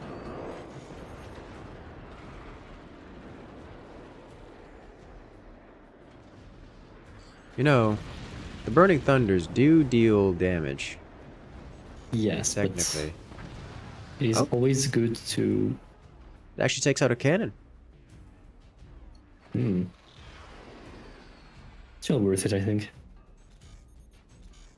Heal is still in rough shape. Yeah. Peel has been nearly sent back to the Dark Age. Nutella is I mean, he in has the been Dark Age. tanking, which is good. Yeah, I mean, I said it before. The meta for the front fort is just to tank. Just don't die. Oh! Ooh. It hurts every time you see a Nighthawk get ignited. They're so expensive. Nutella is trying to... Oh, I don't like this. Nah, he lost it. Yeah, he lost it. I think he's doing it on purpose. He sold off. He's just trying No, to... I think he was trying to make his core be more great, maybe? Or perhaps he really wanted to join a backpack. I'm not sure. Entirely possible. We may never know. We could ask. Probably. In any case, yeah. Down to 3v2. There's more cannons. And all of this, with all the threats of the deck guns, of all the aircrafts flying across, the thing that has done the most damage, regular old cannons. This is... Why are cannons just the most consistent thing ever? I mean, they are meant to be consistent, I suppose. Yep. It's like they don't deal that much damage. They just kind of deal damage. Yeah. Always good to see. As the cannon stack grows.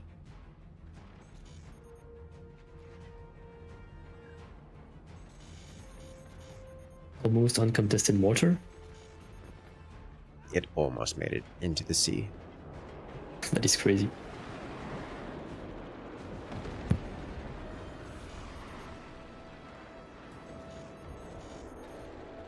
Oh.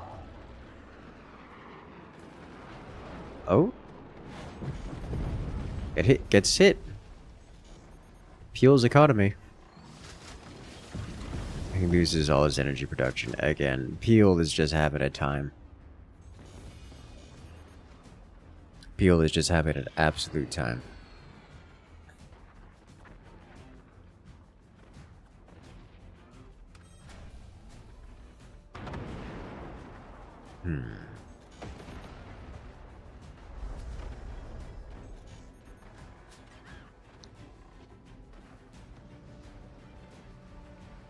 With that 2 more cannons under construction for Karaba. He's going up to 7 of them. And still building taller. Which is the idea. You do want to build up taller. I would love to see Nighthawk production from the rear and the forward players. And have them sent via the transfer pad to Ghost Eagle. Yeah, but transfer pads are only for Phantom. Yes. Yes, they are. And that makes me sad. I want interplay. I just like transfer pads. And wish they were more intuitive to use so that I could use them in regular community games. Has nobody made a mod for having transfer pads even for not Phantom? I have no idea. Honestly, I have no idea. I haven't looked. I think that would be pretty smart. I agree. For games like these, it would make sense.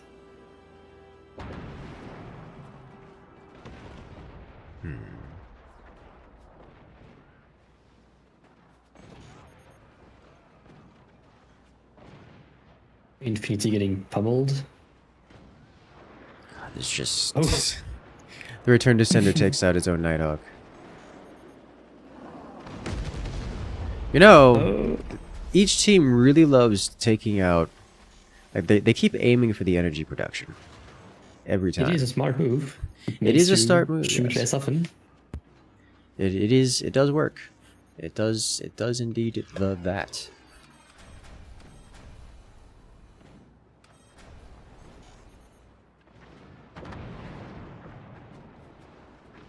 Oh, a huge hit. Infinity Power loses his stack. Massive damage. Yeah, I think this settles it. As Nut Power takes even more hits. I think Nut Power's middle base here, well, now forward base, is just moments from obliteration.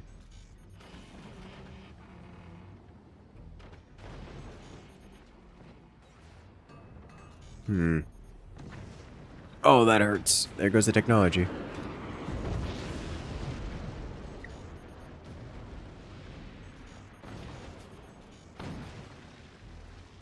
As more cannons hit more ammo. That's really not what you want. What you want to get hit.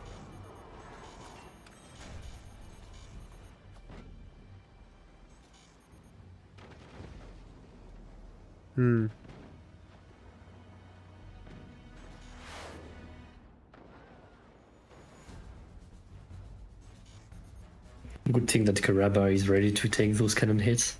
I was gonna say, he's got so many doors. Yeah, the enemies have return to senders, like really good return to senders that are threatening to door snipe. But Karaba's just got a lot of doors. Oh!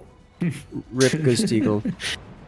Right in the rear. He's also aiming for the energy production. Yes. That's not the right one. Ooh, dead on. An actually big hit. Just chops through the armor and gets all the way to the core, knocking him down to 37%. A little focus fire, and the cannon shells knock through it.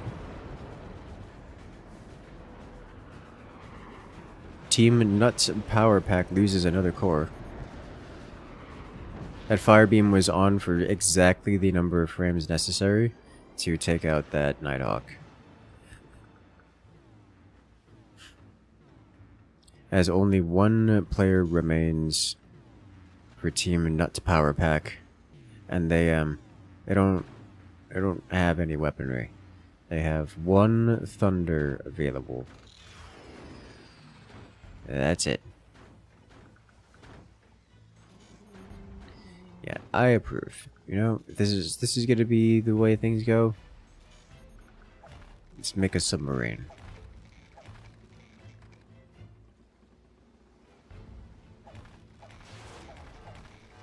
Here comes the submarine. Are we gonna bets on space launch? Oh, Ah, not quite. Nice jump, but not a consistent release. As down they go. GG. And just like that, Team Moto Pinder Circus takes it, winning 2-0 over their opponents, and moving on to the next round in this tournament.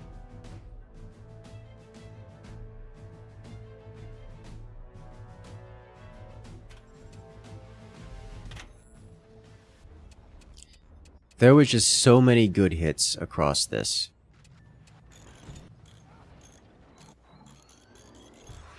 Like, it's hard to say like which was the best. Just shattering economies, bisecting forts, back and forth.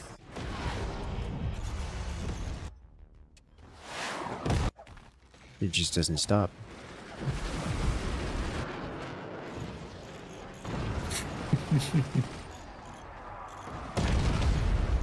Gosh.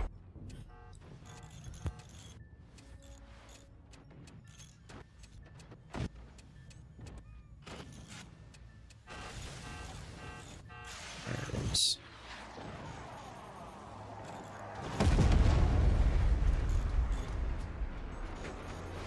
Just the whole time the cannons are flying. Just dealing damage back and forth.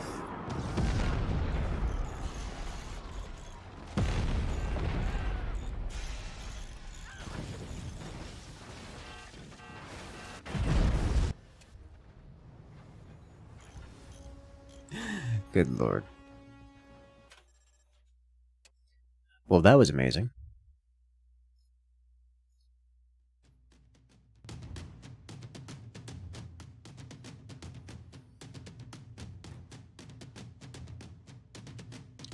Alright, ladies and gentlemen.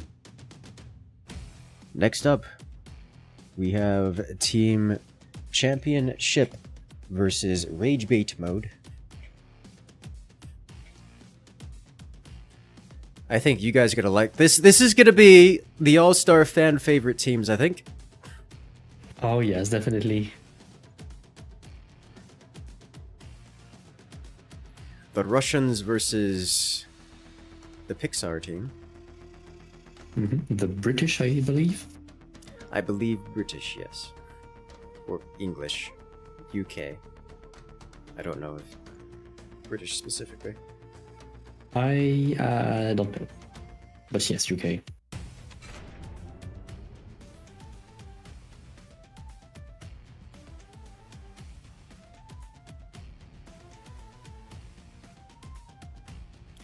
Alright, well, give us a few minutes while we set up the next round. So make sure to stand up, stretch, grab a drink, hit that subscribe button, and hop on onto the Discord so you guys can get notifications and keep up to date with the latest and greatest in tournaments and other community activities.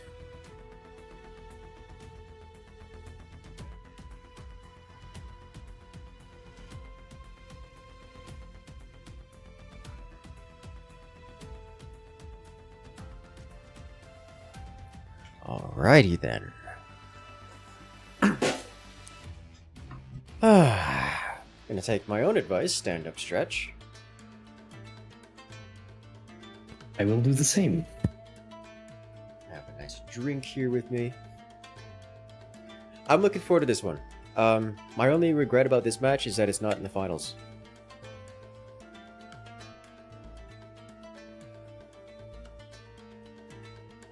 That would be such a dope finals. Yes, yes, it would be. Or, you know, a best of 5 generally.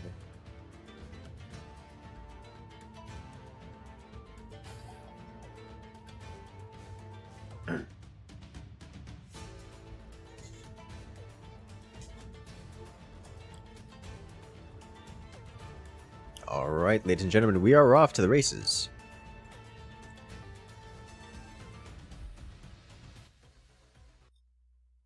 As it is Team Championship versus Team Ragebait mode. That's a good name.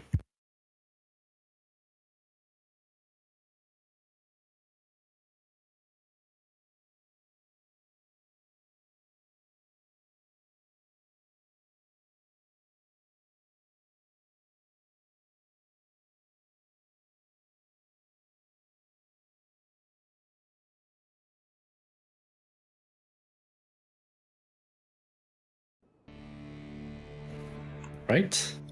And we are off, ladies and gentlemen. Here on the left-hand side, it is Team Championship. Playing as the Architect Commander, it's Dory, Nemo, and Bruce. You guys know them, you guys love them. It's a good time every time we see them. I'm looking forward to seeing how they handle high seas against these highly experienced opponents. It's Team Ragebait mode. Shuka, Ryabzik, and Alexander. We're playing as the Overdrive Commander. Now, this is a match of Overdrive versus Architects, so it's gonna be a little bit long, a little bit slow. Both of these commanders specialize in more economic plays. So we are going to see a slowdown of the pacing of this match compared to other moments.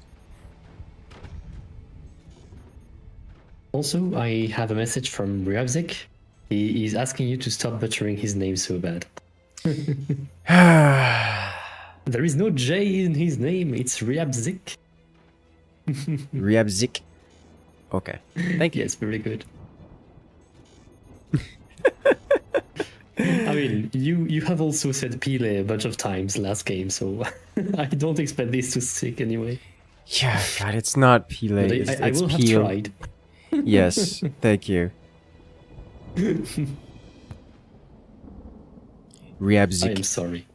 No, I appreciate it. I've been saying it wrong this whole time. It hurts my soul. Well, things are getting a little bit different. A little bit divorced between the teams. The teams have chosen to begin in different starting positions, and with it comes different expansion opportunities. As here we have on the left-hand side, the Pixar team has claimed all of the lower forts, and their rearmost player has now expanded to the upper fort position, getting access to all 4 fortress nodes, all 4 fortress positions on this map. On the other side, well, Ragebait mode, they've started on the upper position and have left the middle slot open, free to expand to, although mechanically difficult to reach. So I'm curious to see how that will play out as a difference between the chosen team's strategies.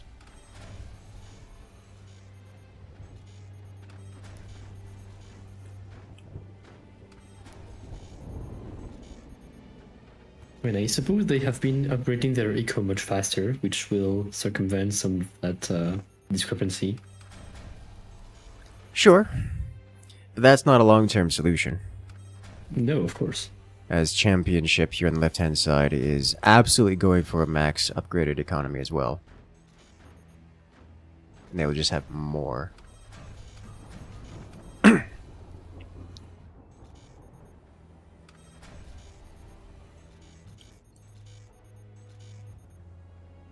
We see a factory from Alexander. And from Nemo as well. Curious. Doesn't surprise me to see it from Nemo, as we can get orbital laser from that position. Looks like we are going to see orbital laser from 2 players on the championship team. But Alexander, I'm not sure. Yeah, Alexander's, that's a weird one. Unless he's going for Maybe runways. Nighthawks, yeah. Yes, okay. He did place a Nighthawk, so we are going to see a runway from Alexander at some point. And Rabzik from up top here, building cannons. I like to see it. Thank you for trying. Dory, I do my best. All right, it's all I could do is my best.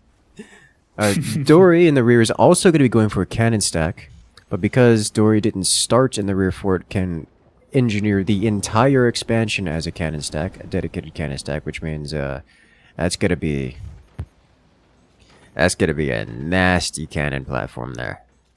It'll be very, very stable. Yeah. Very stable is the right word. Looks like Rabzik is doing his what he calls a portal stack, which is basically just cannon stack but with return to senders in between the tiny doors. I'm partial to this. I don't often do it because it's expensive and there are downsides very to strong. it. But it is my personal favorite way of doing a cannon stack like this.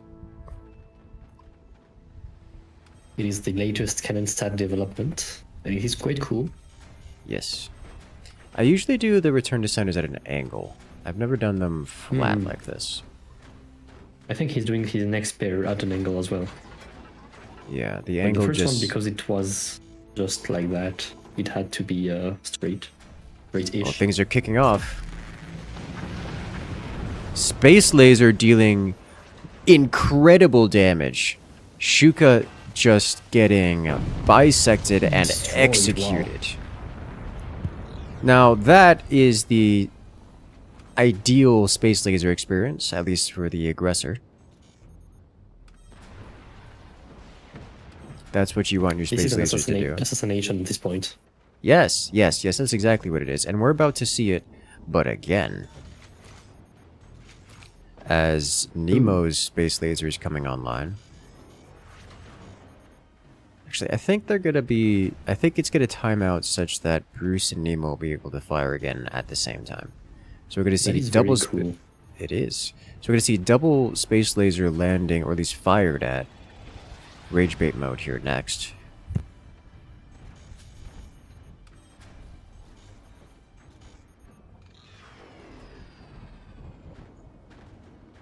I like the shotguns just stacked on top of championship spaces out here.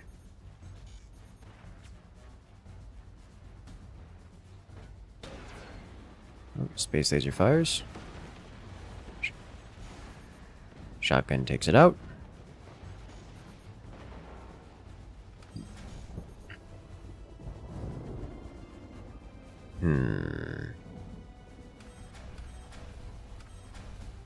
Yeah, they need something to bait those orbital lasers. They had an EMP on the board for that explicitly. But an EMP... it will not bait shotguns. Yes. Correct. They need some actual threats. Things like... Okay. How about another 5 orbital deck guns? Oh, you know, another orbital would work too. If they coordinated those strikes, it could be devastating. Honestly, if but Nemo... 5 deck guns? Yeah, of course. Yeah. So that's 6 deck guns. Holy smokes. Counting. Honestly, if Nemo and Bruce just coordinated to fire 2 apiece at the same time, like double shot twice at the same time, that would probably get through, and that would be enough to deal incredible damage to their opponents.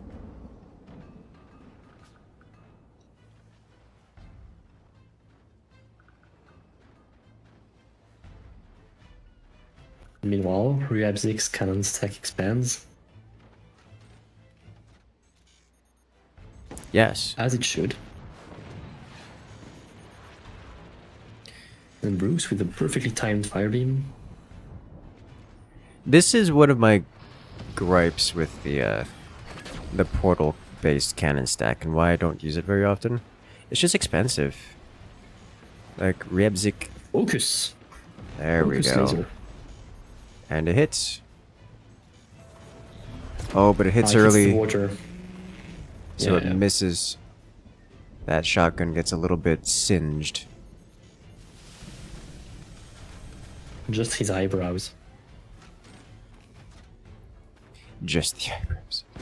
But yeah, as I was saying, this cannon stack is so expensive that it takes extra long to bring the weapons to bear. Like, it's 9 minutes now, and these cannons haven't been doing much firing. And the little firing that you have been doing has been shut down by the fire beam. Yes. And it isn't as yes, it's more defensive. Yes, it's, a more ideal base design, but it isn't impactful enough in the game to feel good to me. Every time I try building this portal style cannon stack, it doesn't do enough. That said,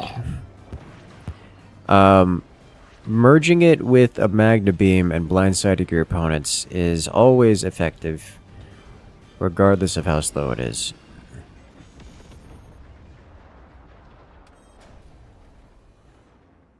Now what really needs to happen here is Dory needs to bring those deck guns online, fully online. Because the two forward players are struggling to get damage done at this point, due to their reliance on anti-airable weaponry.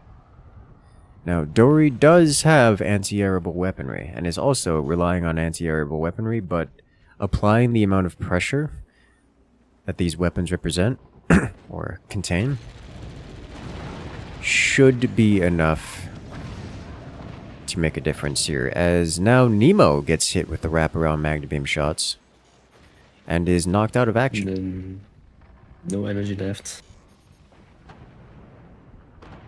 Now they are waiting on Dory, I suppose. That's exactly right.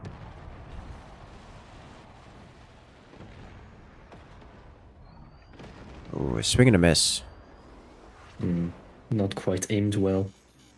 But soon. They are in fact zeroing in.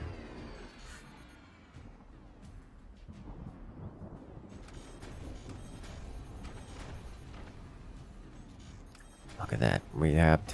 We're up to 4 fully upgraded deck guns here as the Magna Beam comes in, coming in for just going straight for the core.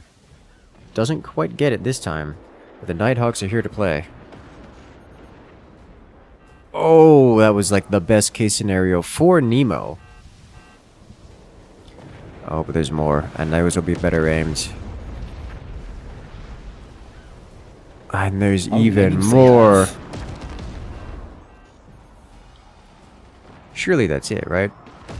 Honestly, with that many Nighthawks, I'm surprised Nemo is alive right now. That's some decent defending. He lives to see another day. And seeing how long Nighthawks take to build, it will be a long while before another volley.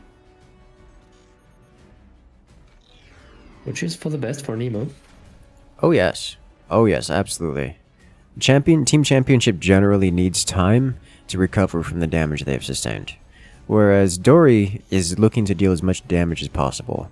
And Team Ragebait mode, very similar situation. They're just looking to deal as much damage as possible. And there it is. And succeeding, yeah. Nemo goes down.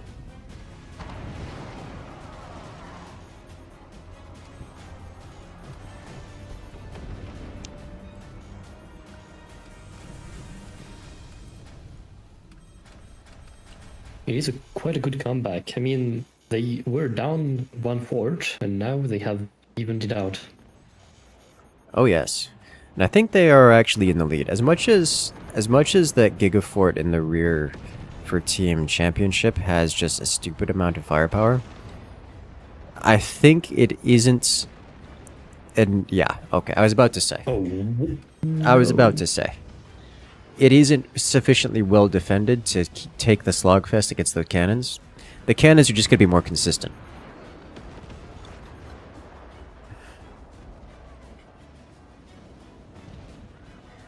That's a massive hit there. It all comes crumbling down, and Championship loses a whole core for it. Two whole What a cores for it. match. Round 1 goes to Team Ragebait mode. Rabzik, Alexander, and Ashuka take round 1 in this best of 3. Well played.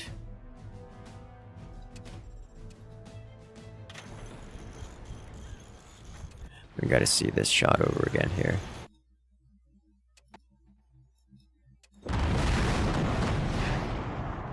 So much firepower output. So much firepower output.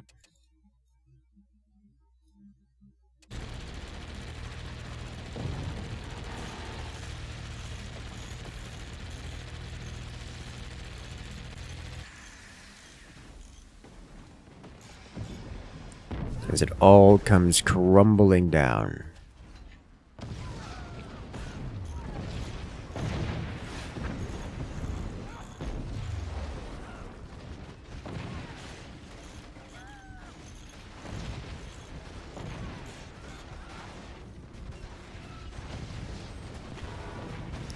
This hurts to watch. Like, as a player who has been in this position before, it hurts to see this happen.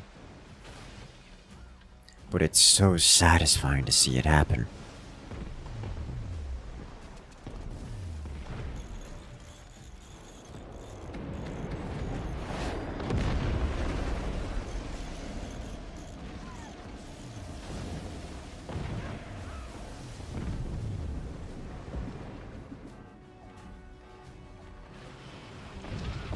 Every time.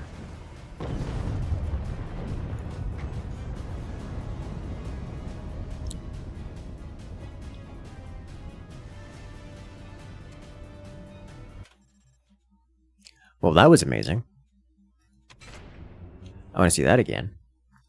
You see, this is what I was looking forward to. The moment I saw these two teams were in the matchup, in the bracket together, I was excited. I was excited to see it.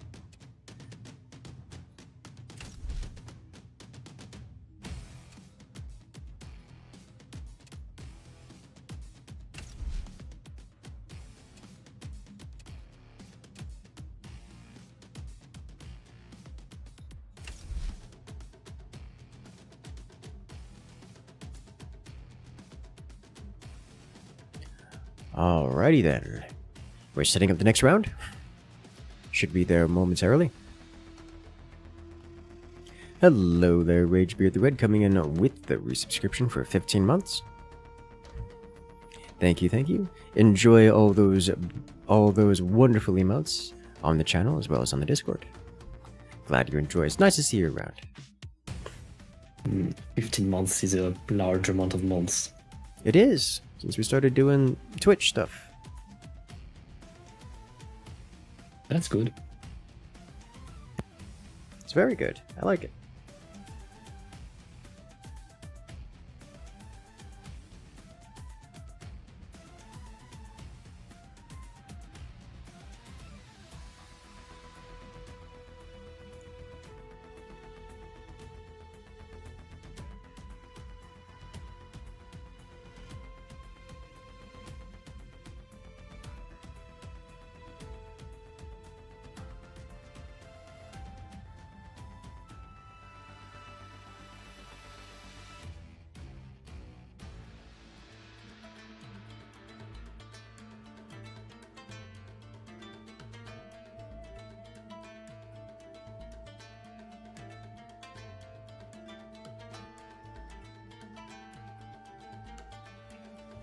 Alright, ladies and gentlemen, the match is made. The players are ready.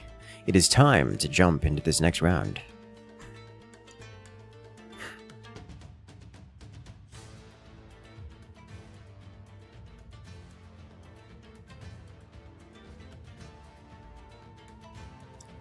And we are off.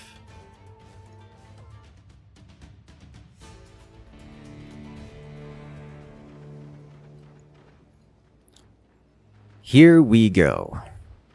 Well, it looks like we're not getting any shock and awe action this time around. As here we have on the left-hand side, it's Team Ragebait mode.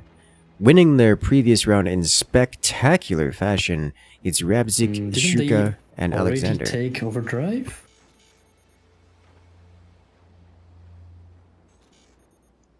What was Let me last round? check. I think they already had overdrive. We might have to restart this. Yes, they were overdrive in the last round. They were overdrive in the last round. It was overdrive versus architect. It is again overdrive versus architect. Oh, commander bug. Oh, okay.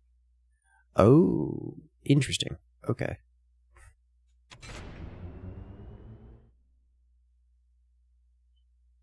Unfortunate. Yeah, we still haven't found the culprit of why this happens. The world may never know. We would like to know to fix it. I was under the impression that it was like a ghost player. Like a player's vote toward commander was not removed when they swapped teams or left the lobby. Right, that's better. That was my understanding, or at least that was my suspicion. But of course, I haven't looked at the code, so I couldn't tell you. Yeah, very fair. And most likely that part of the code is not it's not visible for you anyway. No, correct, it is not. I've done a little bit of looking. Yeah, it is most likely in the C++ part of the game, which you can't see. Correct. But we are off once again after a brief restart. Here we have on the left-hand side, it's Team Ragebait mode. Alexander, Shuka, and Rabzik. Up 1-0 in this best of 3. After winning and defeating their opponents in the last round in quite spectacular fashion. It's Team Championship on the right-hand side in the red forts. Nemo, Bruce, and Dory are also playing as the Architect Commander here in this mirror match. Yeah, love to see it.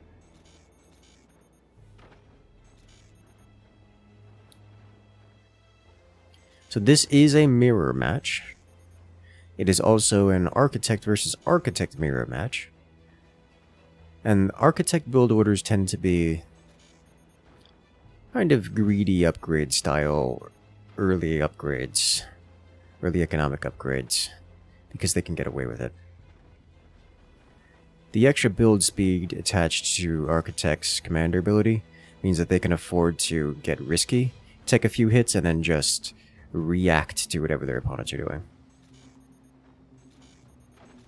So it results in the players building economy first and then just scaling it up until they can't anymore before beginning development of weaponry.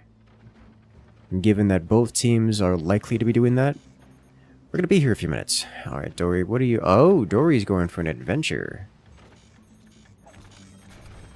Building down to claim the expansion node here.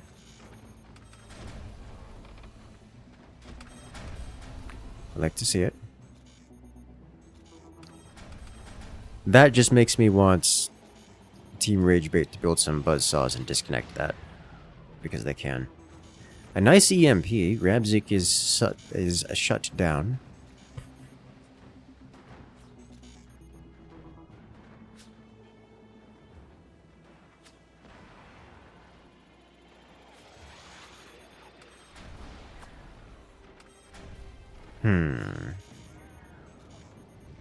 Oof.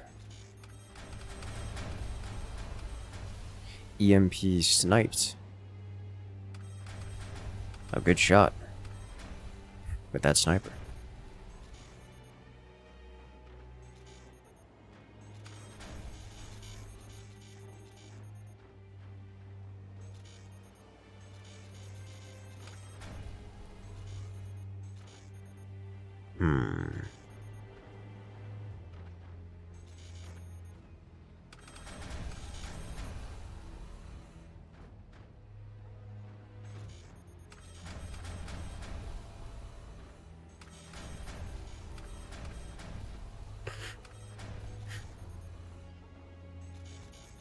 We do see deck guns from Nemo here in the forwardmost fort, as well as from Bruce.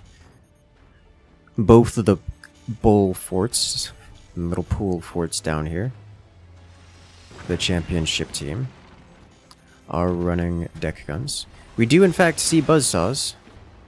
We're not quite hitting the massive disconnectable trunk.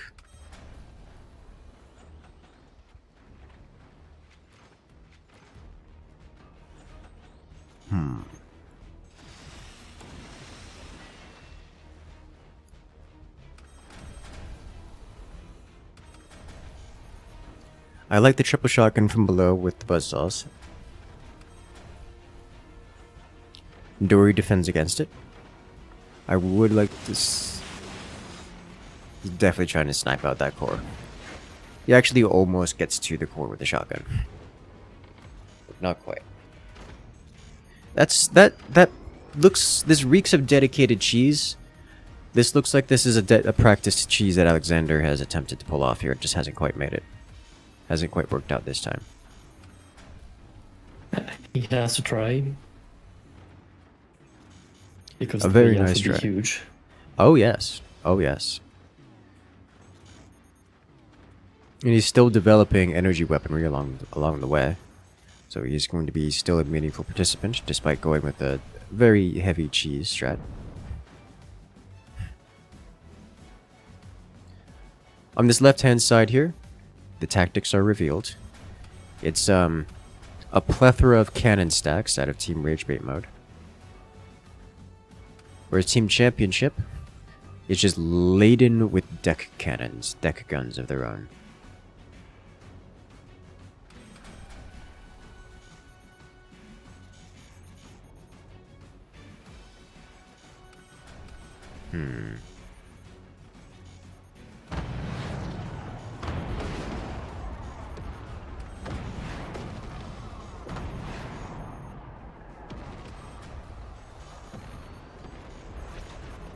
I like the deck gun usage. Ryabzik is getting blasted. Really could use those cannons from on high. I love what Ryabzik has done here with that one angled cannon, just angled almost directly down. He's going to have clean line of sight onto Nemo's exposed deck guns down here. Yep, and just like that, Nemo takes a heavy hit. Bruce will return, but there's a return fire, but Team Ragebait just has enough. Just has more than enough. Anti-air to shut that down.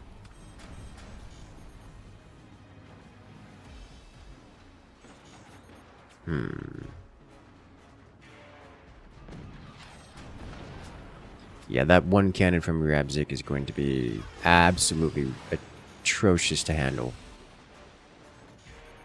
Try to defend against. Fortunately for Team Championship, it's only a single cannon.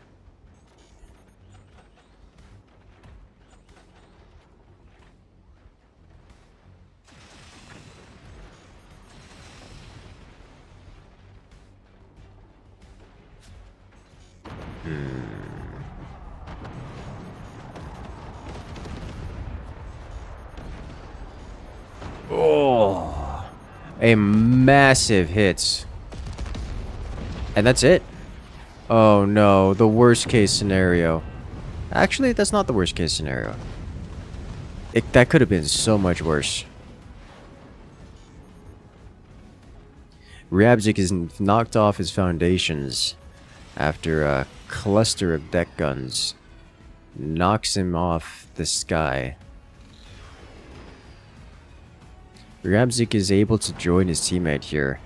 That was a fairly unpleasant amount of damage sustained.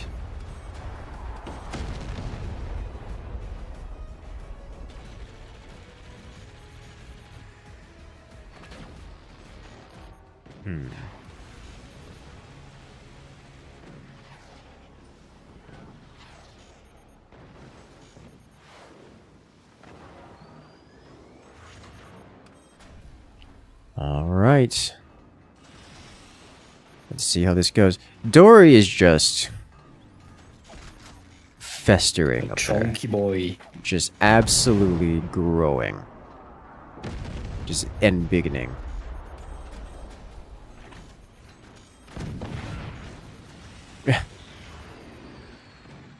No cannons for you. I think that's the idea, or at least the plan. Now Alexander has noticed they were exposed. This would become a problem.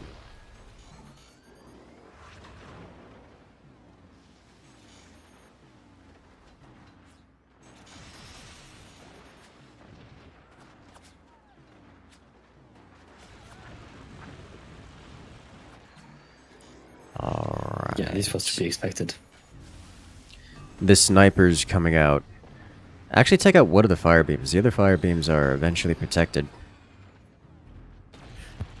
As Shuka's cannon stack is starting to fire back.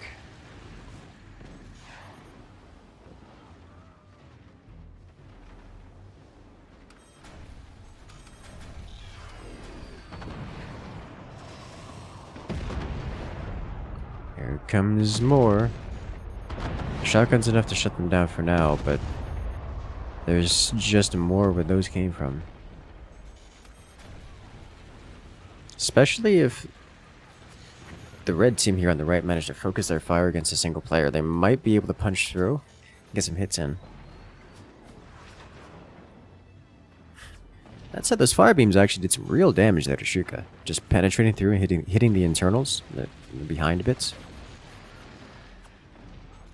Yeah, 3 fire beams is no joke.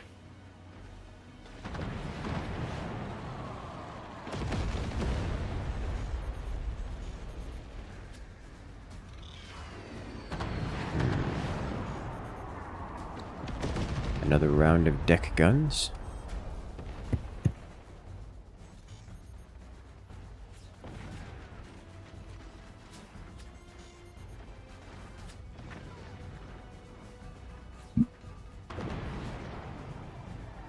Did he blow off his own doors there? Looks like Bruce hit his own door. He did hit his own door. Unfortunate.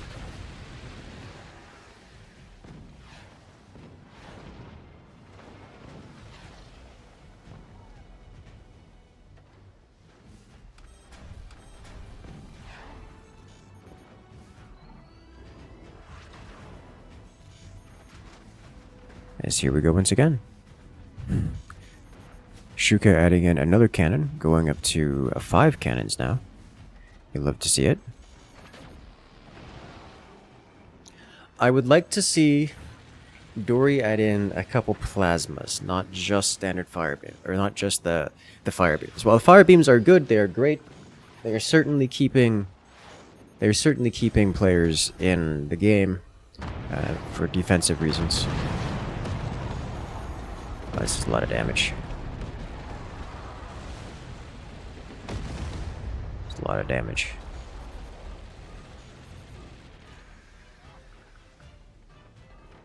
It will only get worse.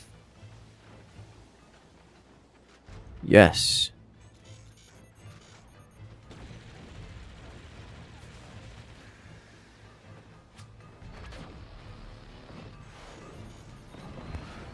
Oh dear. Those fire beams just aren't protected, and so the cannons are just cleaning them out. Mortars? Actually, take out a propeller there.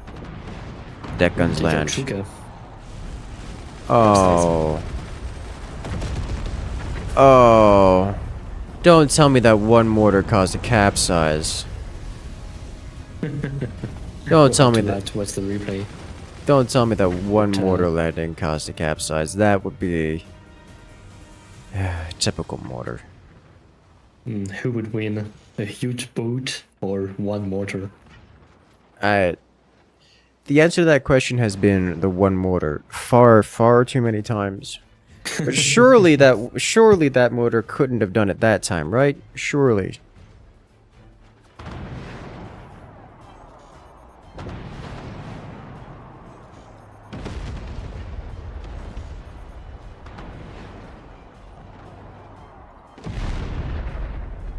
Why are they doing so much? Why is this happening?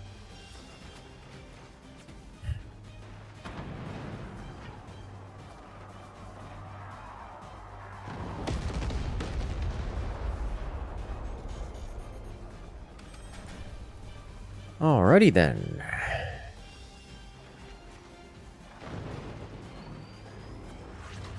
It very much looks like we'll see our first 3-game View 3.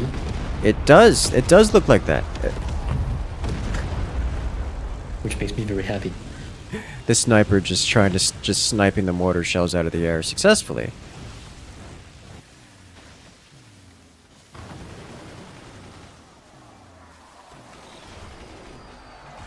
Oh, it's getting close. Shotgun takes it.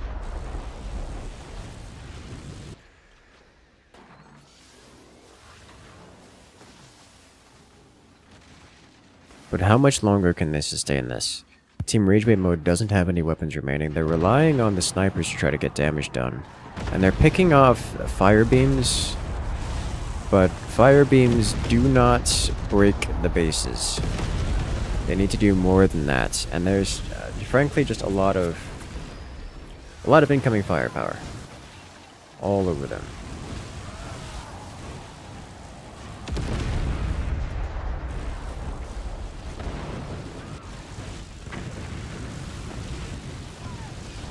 Literally unleashing the fires of hell. That's a good way to put it. As here comes the final moments. The pool too small to make a big jump. As Team Championship evens the scores as we go 1-1 in this best of 3. Now this is more like it. This is what I wanted to see. Definitely.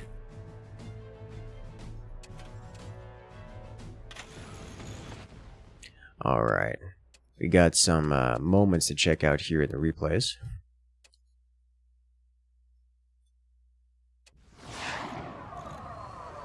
The hit that finished it all. Snapping Radzik off the wall.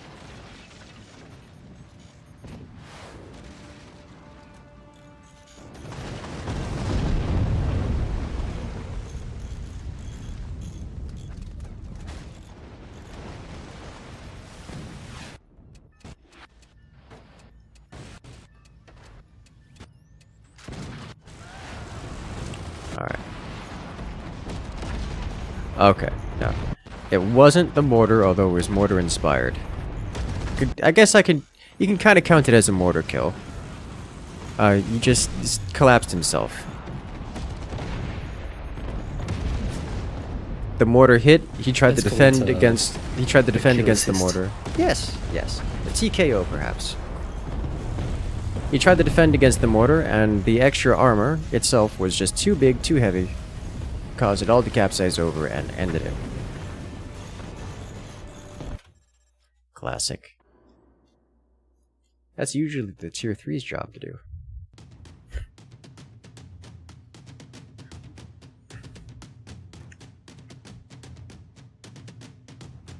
Hey there, Kalijah. And Mr. Zabim. Mr. Zabim coming in with the 16 months. Congratulations, friend. You regained access to all the beautiful emotes here on the channel, as well as on the Discord. Glad you enjoy. Hype indeed, as Kalijah comes in with the nuclear launch, the payload of support. Hello there. Apologize for not getting to it sooner, but we do keep the alert boxes off during these games, as we're here to show good games for the fans. Can we get some love in chat for Kalijah? Hitting all of that support. Thank you, thank you. As we jump into the third and final round in this best of 3 between Ragebait mode and Championship.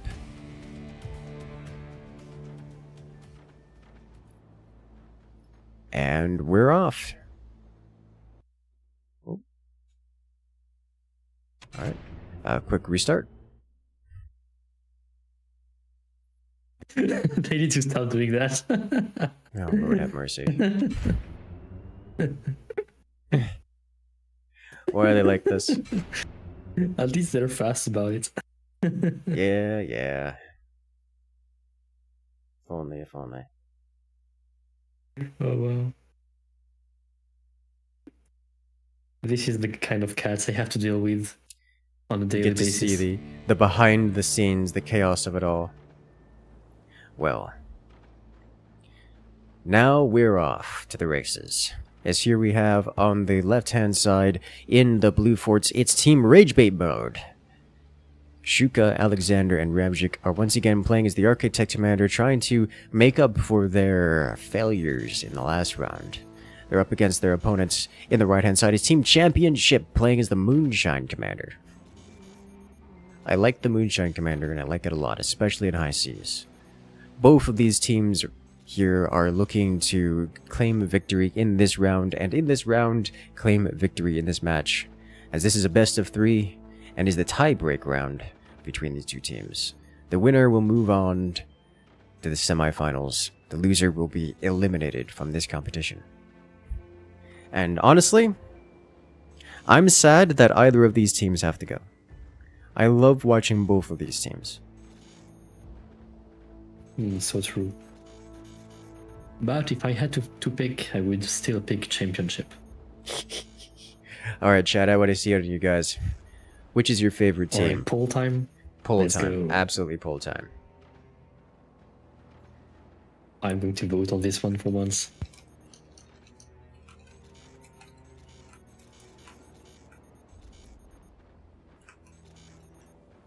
Ragebait mode or Championship.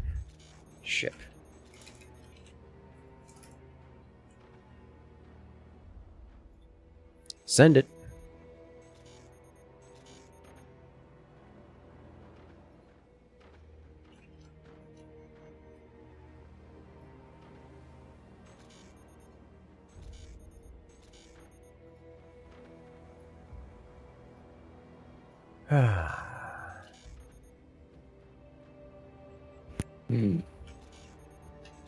This is more biased than I thought Oh. so far.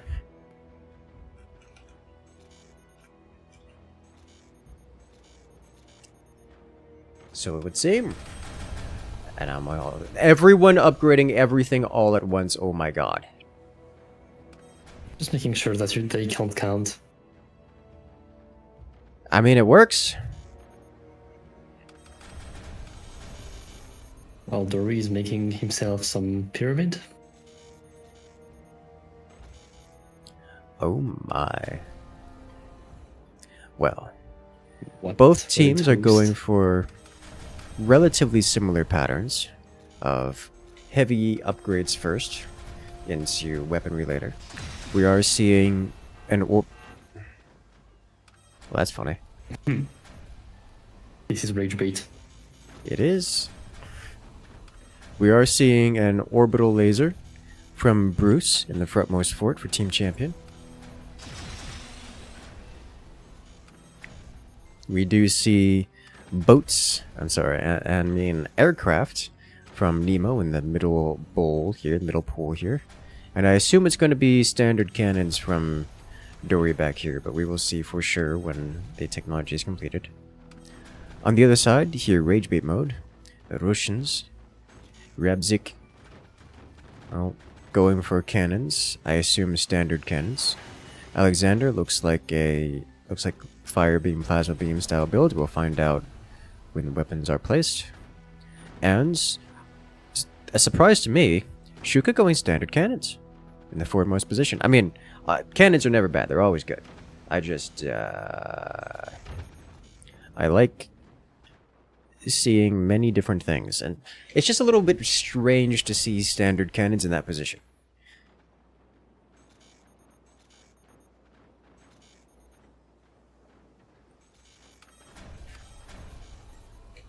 Now, what's interesting to me is we see triple shotgun in Alexander's position. I could see this being, like, that's not an unusual tactic for the forward base, because it allows you to defend against orbital laser beams, as well as have the most clear sight lines for defending the rest of the team in the anti-air department. But we don't get that here. I'm curious to see how it's going to play out.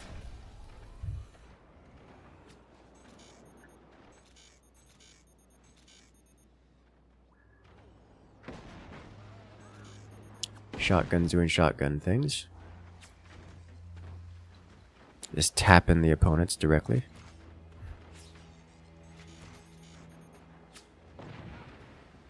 Ooh, the sniper.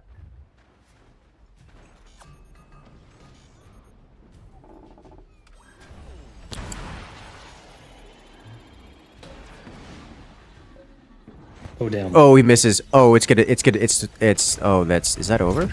Oh, this is so over. Yeah. It's over. He didn't defend well enough. And then she got a little risky and missed his shot.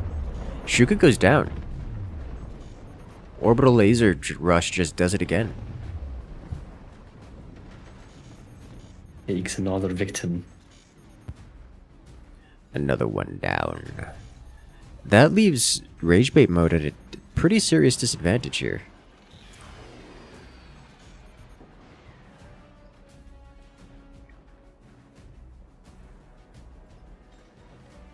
Well,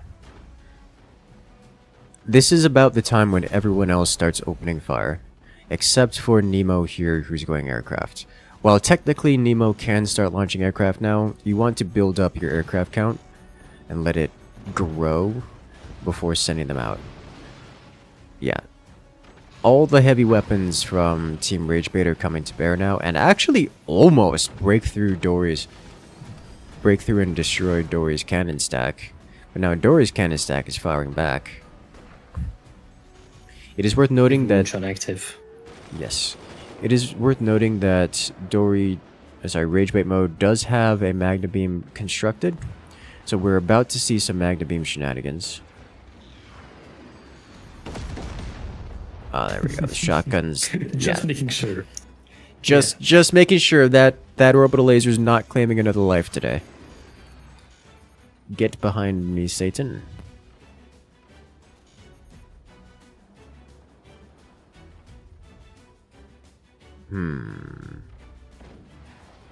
Magna Beam? Ooh. Just in between all the important stuff. Yes, just barely missed the important things.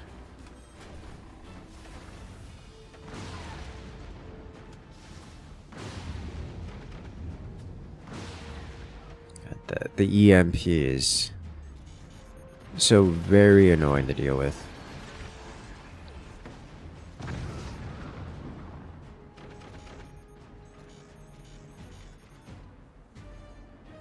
Alright. As you're getting ready for another Magna Beam cannon combination.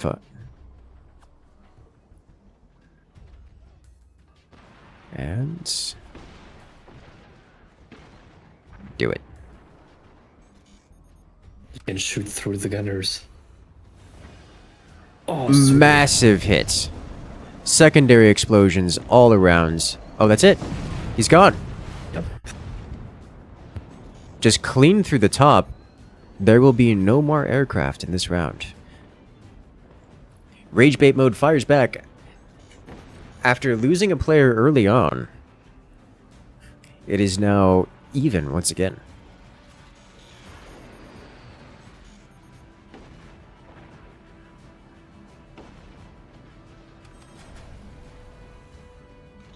Now this is what we're looking for. Like, this is just so good. Oh no, just standard cannons just bashing through the front door.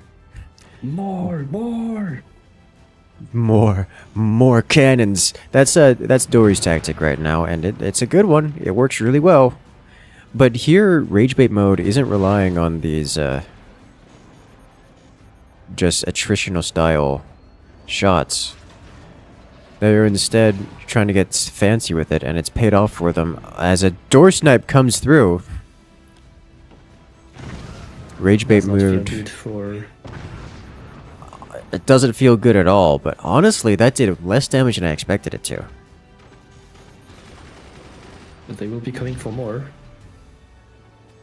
Absolutely. If they have the time. Magna Beam is ready to go again, and thus we're going to see another volley here. Almost got the Magna Beam with his cannon. The snipers are trying to go for it.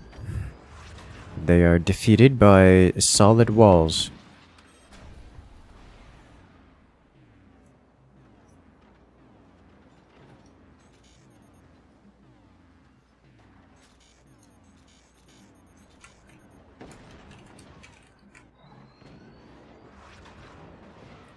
Oh, the EMP is just frustrating to work with. Oh, the Magna Beam's vulnerable again. The snipers know it. And they know. Yeah. You know, the triple fire beam from the forwardmost championship player is there explicitly to deal with Ryabzik's cannons. And that's, you know, it's working. It's working real well. Yeah. Doing some heavy lifting. Heavy lifting is the right description. More Magna Beam. Oh, purposely shooting the... Oh. Purposely shooting the hill, perhaps, with the orbital? I'm not sure. That was Not close. sure, yeah. I'm really not sure. I don't think it would do much damage if it did, anyway. Guess it depends on where on the hill he hits. I guess not really. It's not going to do much damage, but it would take out those shotguns, which would be frustrating for... Helpful? It would be helpful, especially if he's got a second Yeah. beam lined up, which he seems to not have. If they can coordinate it with the EMP cannon rounds to disable the shotguns, Yeah, might be able to I get was through. about to say.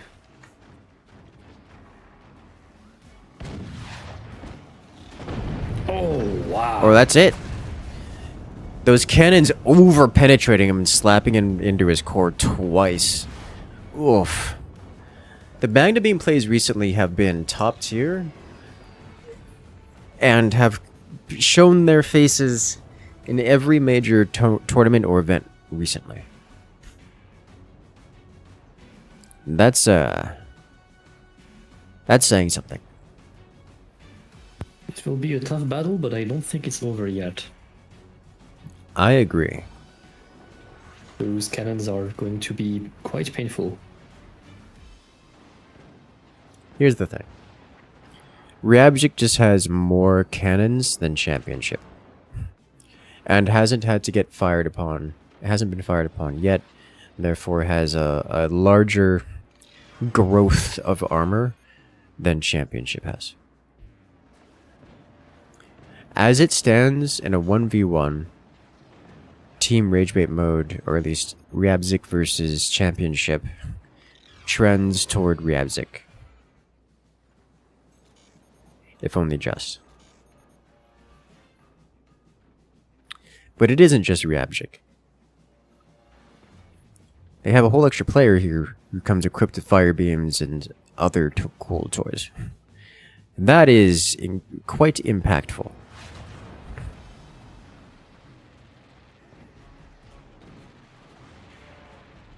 I'd go so far as to say Championship team would have to destroy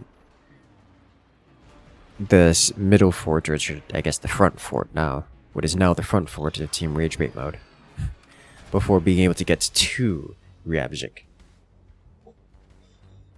But Ryabzik is just started to lay into everything with constant firepower. So really, I think Championship is going to have to rely on a door sniper to make up for it.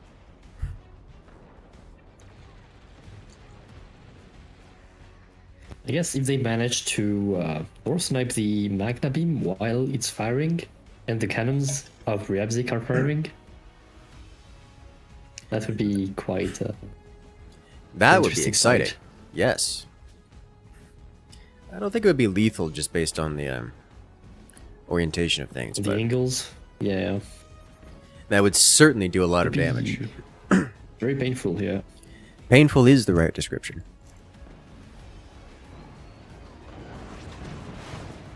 But it is going to be quite difficult. It's a good way to put it.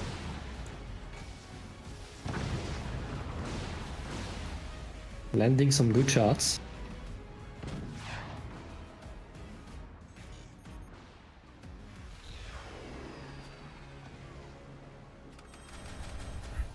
We have so many players. Just sitting on snipers. You love to see, you hate to see it, and you love to see it all at the same time. I mean, they do have 3 players on one fort. Yes. Might as well.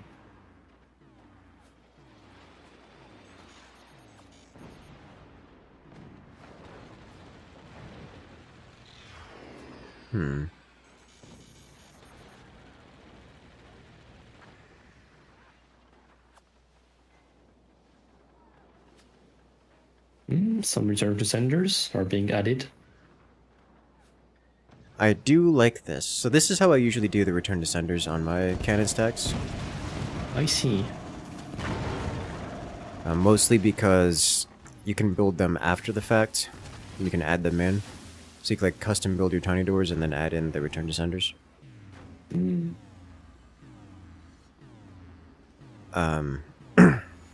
not as efficient as the ones that Ryabzik had in his last showing of these. Yeah. I would assume they cover less surface area. I mean, yes. But also they're not straight, so they're more expensive. Yeah, yeah. They're more expensive per pixel covered, so to speak. Yeah, they work just fine. Error. The reason I tend to do this is just because I don't like to do the portal setup here at all on these. Because doing it costs energy. It is more convenient. It is more convenient, but it's still expensive. And I don't like doing it because it's, well, I've talked about it before. It takes so much energy and price to get it going with multiple sets of portals that you just don't have the money to participate in the battle. But in cases like this where the last player standing and time is less a factor than survival, then by all means. Now, of course, such portals do not defend against swarm missiles, which are now incoming and about to be a very real problem. So that's something to consider.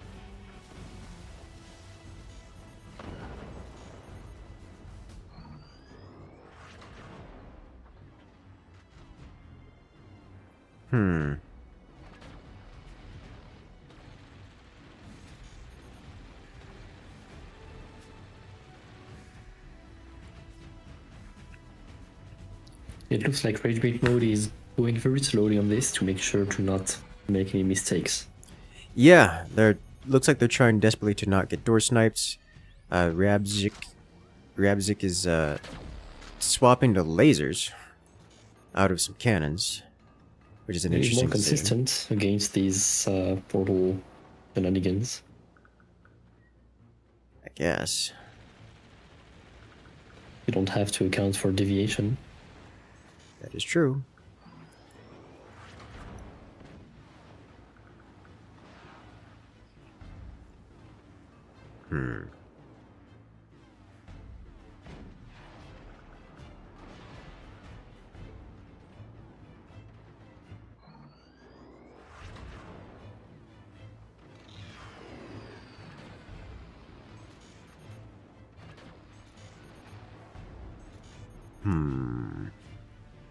Those laser beams are burning. Those cannon shells... This is the nice thing about having the portal set up. You don't have to have many. Just sending a couple cannon shells back is enough to make it worthwhile, for the most part. Here come swarms. A nuke. Impacts. The boat is a rockin'.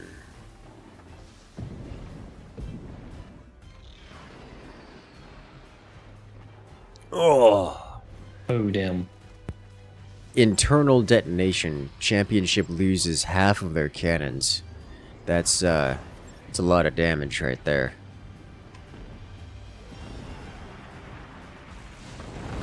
The portal is shut down. The nuke lands second nuke follow-up should break the cannons. It does. And now there's nothing left between Championship and the unending firepower of Team Ragebait mode. As they hit that concede button, and things crumble. As Team Ragebait mode wins round 3 in this best of 3, earning themselves a spot in the quarterfinals, semifinals. Well played.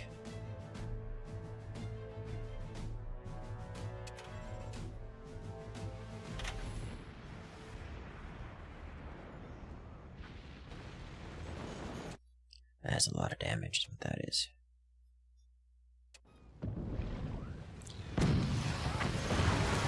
A double door snipe is what did that shattering here.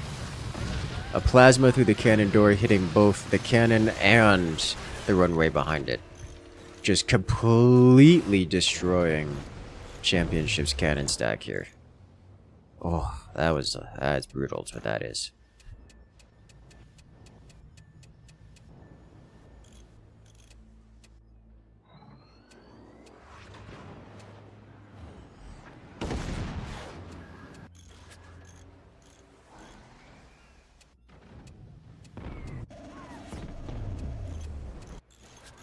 Alright.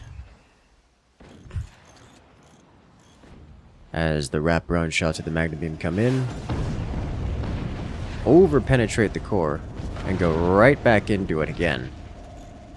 That's a lot. Oof.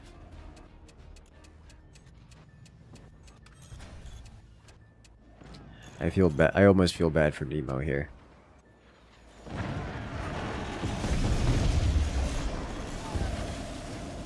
The first Magna shot coming in from and hitting about the only spot that could have hit to cause that level of damage. Oh.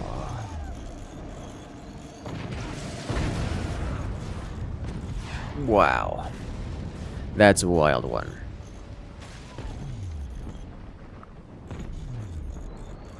Well then. Well played to everyone. As we get set up for the next round.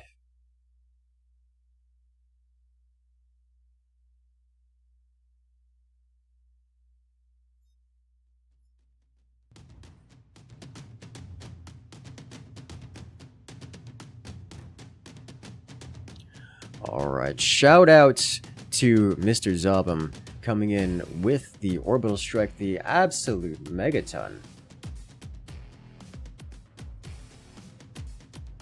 All forces planet side. Orbital Strike inbound. Dropping the 50. Holy smokes. Taking top spot for most support dropped. That's a big one right there. Thank you, thank you.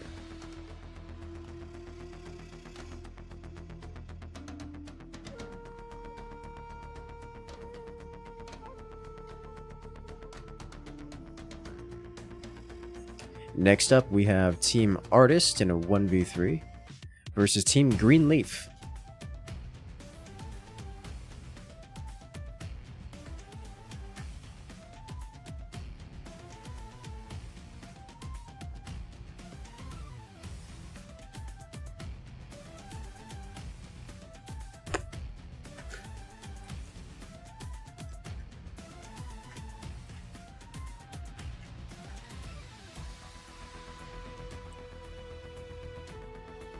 Give us a moment while we set up the next round. Make sure to stand up, stretch, grab a drink, as we've got more activity coming up right here, right now.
Alright, ladies and gentlemen, we are almost finished here. The match is made. And the players are ready, so we are jumping into the action right now.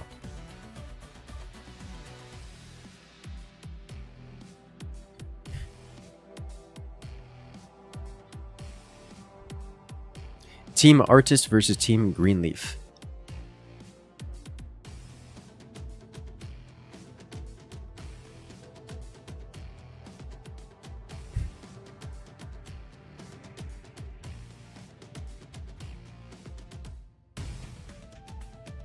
Let us begin. And we're off.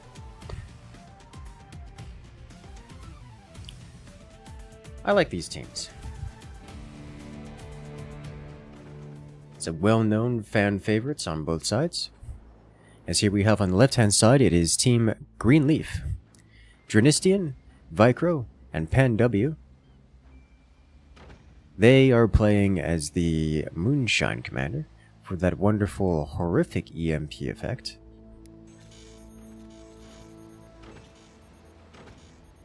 They're facing off against their opponents on the right-hand side in the red forts. It's Artist.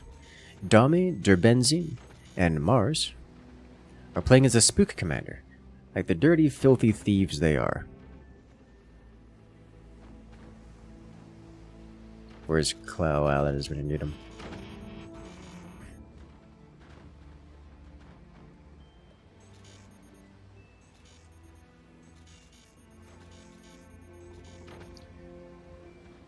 Both teams have chosen to spawn in the same forts. This is a 4-player map. However, it is not a requirement that the players spawn in any position in particular. They could choose which of the positions to spawn in, and it looks like everyone is playing the mirror. Or at least playing in the same spawn positions. We won't have any expansion variance between them.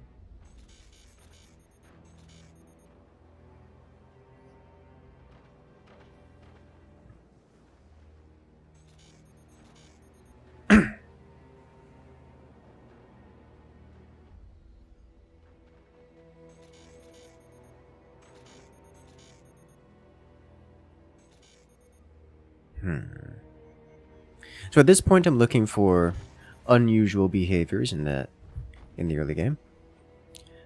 I'm not seeing any. We do note that Mars is going directly to heavy weapons as opposed to upgrade center. This is not terribly unusual. Is he going upgrade center now? He's going upgrade center now. He's getting earlier heavy weapons, but there's nothing unusual here.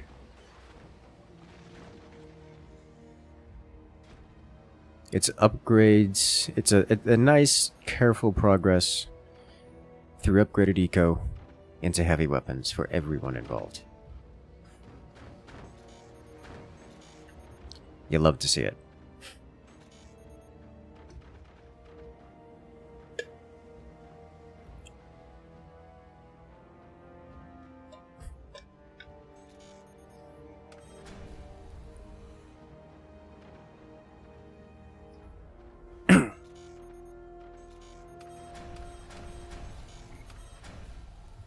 Looks like Benzin is going for full eco.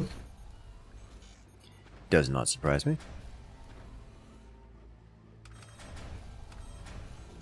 Wait, full eco or?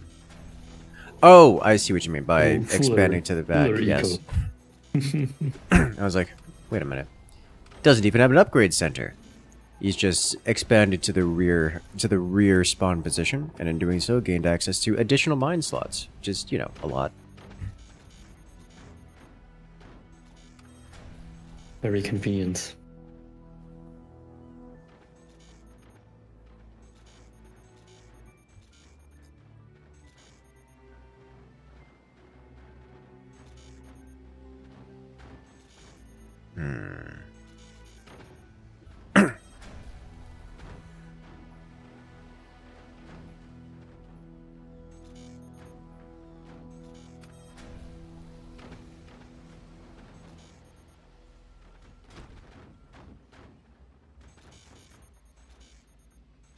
We do see plasmas from Vicro. Dranisian's going with deck guns. I think he wants to fit a third deck gun in there below. Right here in this position. We'll see if he manages to get that one going. Pan W will be standard cannons. Pretty stable, consistent build for everyone there. Dami going with the orbital laser setup. Love to see it. Mars, plasmas, energy weaponry. And Derbensin, I see a Nighthawk here. We're going to see some aircraft. He does have the high ground. He does indeed have the high ground. And what better weapons to use to attack from the high ground than aircraft? Alright, so it will just be 2 deck guns from Dranisian, not the overwhelming mights of the triple deck gun slaughterhouse. Artillery barrage, as it were.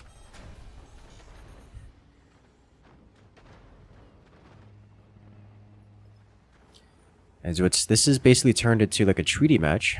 No rush. 8 minutes, probably? Yeah, I suppose. Maybe these orbital from Domi might fire sooner. It might, as Mars is, just like Mars's plasma might fire sooner. Like, he has the option to.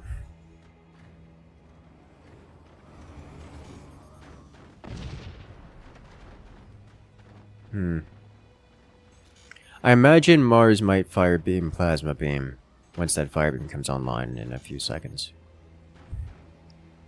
Might, cross the is getting beams ready here. on the shotgun. Do it. He does. And Oh, takes yeah. out Pan's cannon. Well, blood has been spilt, and you know what that means. The treaty is broken. It's lasted 6 minutes, and we are about to see some fireworks. Now? Shotguns All right. ready. And then door snipes Okay. galore. Everyone's firing all at once. Classic. Vicro getting the short end of the stick. Get some internal explosions. Duck guns landing their shots. Stripping armor but not breaking the components behind. Derbensin taking a couple cannon rounds, but Derbensin is just the thickest thing since I don't know, oatmeal.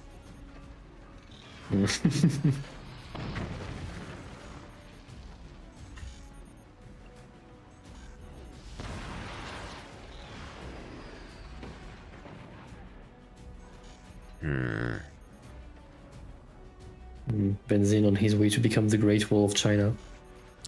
Oh, he's trying.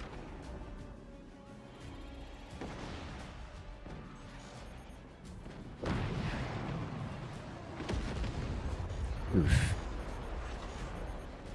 The only weapons seeming to make it across right now. Well, both the orbital laser and the deck guns, despite coming from the closest positions, have failed to make it across, just due to overwhelming shotgun. Oh, that's not doing it. There's no way. There's Nah, just no. firing that raw. You gotta do some distraction here. Like, you need something. And the fast moonshine, shield doors, and everything. Yeah, that's not happening.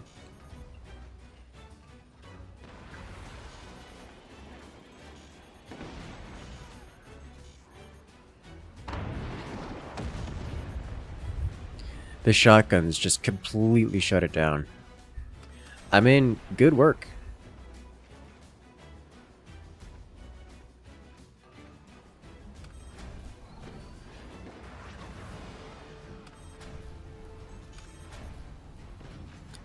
Alright, Dami, what is your plan to get these across? You have some time before the next volley.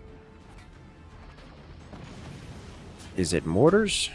Is it EMPs? AP snipers? AP sniper might work.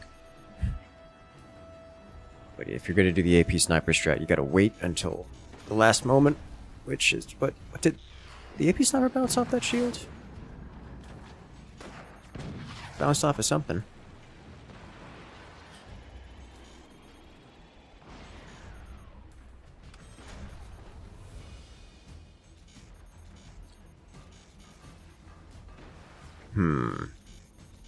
This is somewhat of a slow start. Yeah, I mean, Things are taking a while to ramp up. I was kind of expecting the firepower to just, once First Blood happened and everyone got involved, I was really expecting everyone to continue with the pace. Didn't happen. It just kind of said, okay. You fired once, we fired back. Everyone understands. Message received. Just go back to building now. For 5 whole minutes, yeah. 4 minutes later, starting to use their weapons again. I think they're. Now Drenesian will have triple deck guns, so. I mean, triple barreled deck guns. yes, triple barrel deck guns, which are a little bit more difficult to defend against. Case in point. Oof. Mars just takes a hit directly to the front. They'll be okay. But that's a lot of wobble on his fort. And with wobble comes threats to break. And also bad laser aiming. First Nighthawk. Oh! And And it contested. lands! Oh, that's it? Twice. Beautifully aimed and beautifully executed. The anti-air for Team Greenleaf fails to break the Nighthawks, and with it comes disaster. Pen W goes down. The rear cannon stack player is annihilated.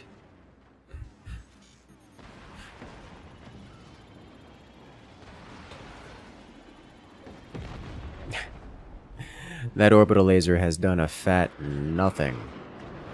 Oh no, again with the miss on the But shotguns. Those. That's okay. I mean, no real It wasn't damage dealt too there. critical. Yeah, that's about as good as Drenesian could have hoped for. After his teammates missed the shotgun opportunity. Also, he missed the shotgun opportunity. And blaming everyone else for it. See, look at that. That's how you use a shotgun. Dami and Mars just shutting down the deck guns.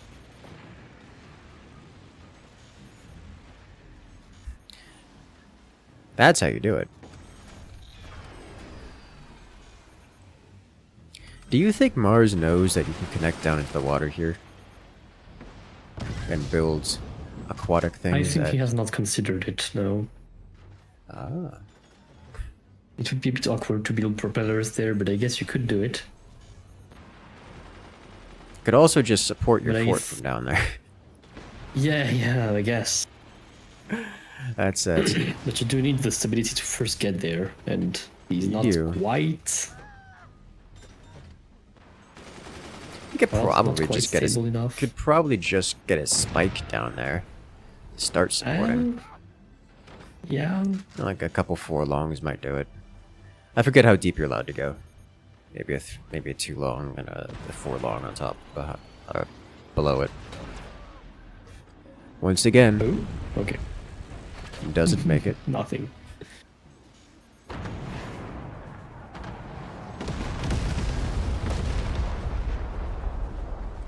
Couple of the shells snake He's through. about to break, I swear. He really is about to break, especially when he gets hit with those high velocity shells.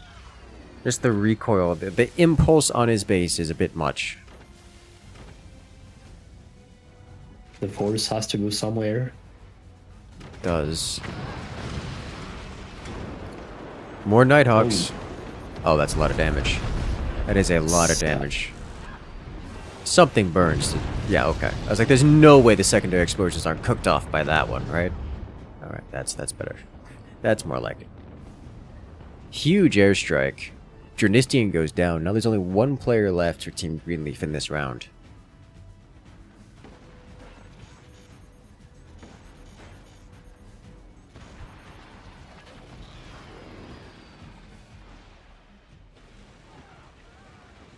EMP makes it across. With only one player left, there should be a great opportunity to land orbital. Oh, he didn't continue constructing orbitals laser. He doesn't have any left. He's still building ones. And there's the concede. Ah. Didn't Understandable. make it to the top, to the front for the boat. Unfortunate. As Team Artist wins this round. Round 1 in this best of 3.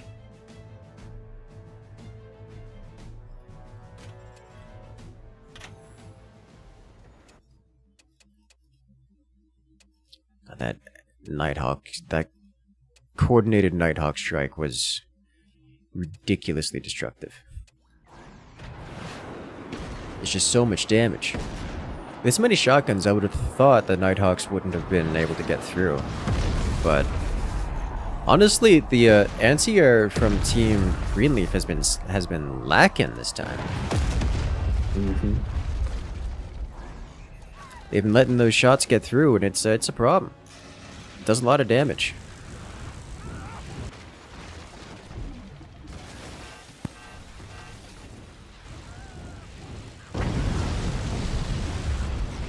Like, it does a lot of damage.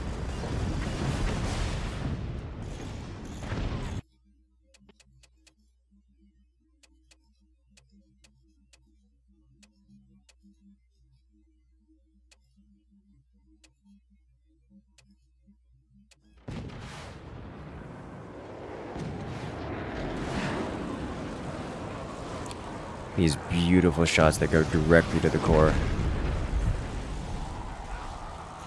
God, just the first two Nighthawks going directly to the core like this is ridiculous.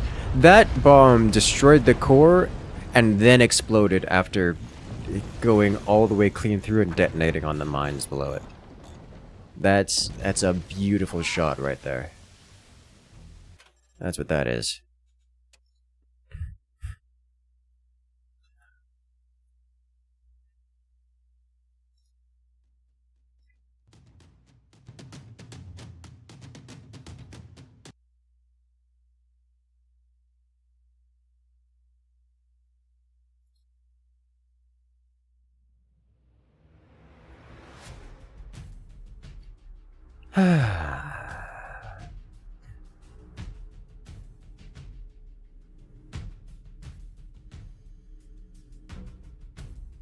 Alright, as we're moving on to the next round. Round 2 in this best of 3.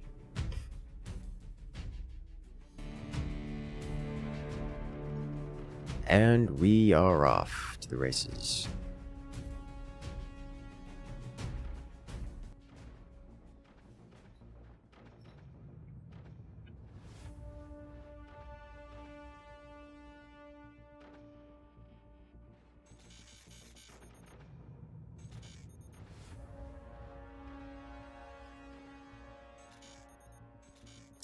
Ladies and gentlemen, let's do this. As here we have on the left-hand side, current score 1-0. In this best of 3, it's Team Artist, Mars, Derbenzin, and Dami, playing as the Hurricane Commander. In this mirror match against their opponents on the right-hand side, it is Team Greenleaf, Dranistian, Vicro, and Pan W. So we have a Hurricane mirror match, which means having the foggiest idea what this is going to look like. I imagine machine gunners will be involved. And probably explosions.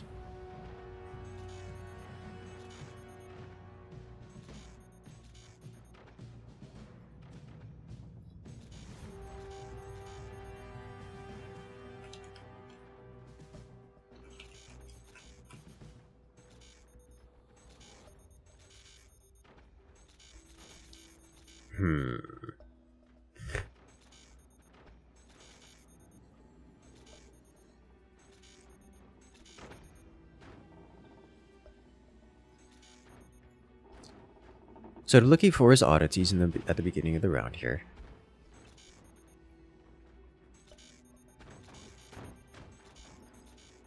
Lack of an early upgrade center for Derbenzin is an interesting divorce from normalcy.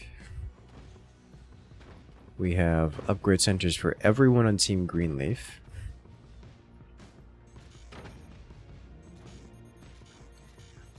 Dranistian looks like he's going for a, like, either a rocket rush or a, no, that's got to be a space laser, right?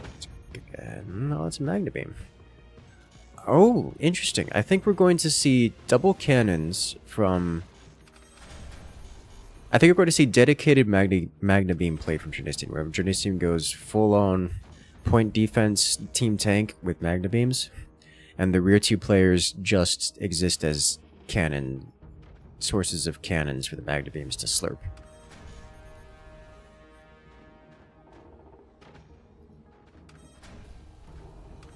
I do believe we are going to see space laser play from Dami here in the front fort for Team Artist. We do have aircraft for Debensi, Nighthawk flavored. And for Mars, it's cannons. And I presume it's going to be standard cannons as opposed to anything else. We might see deck guns here. We'll see when they are placed.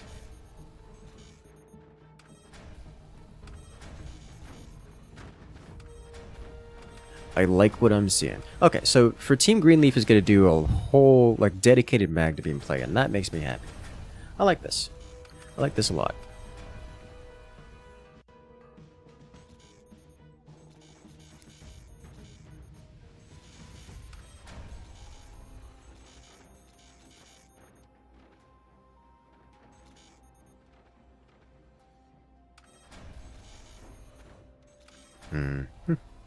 Alright, what kind of...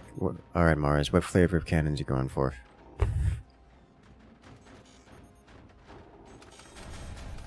That doesn't help me understand what you're doing.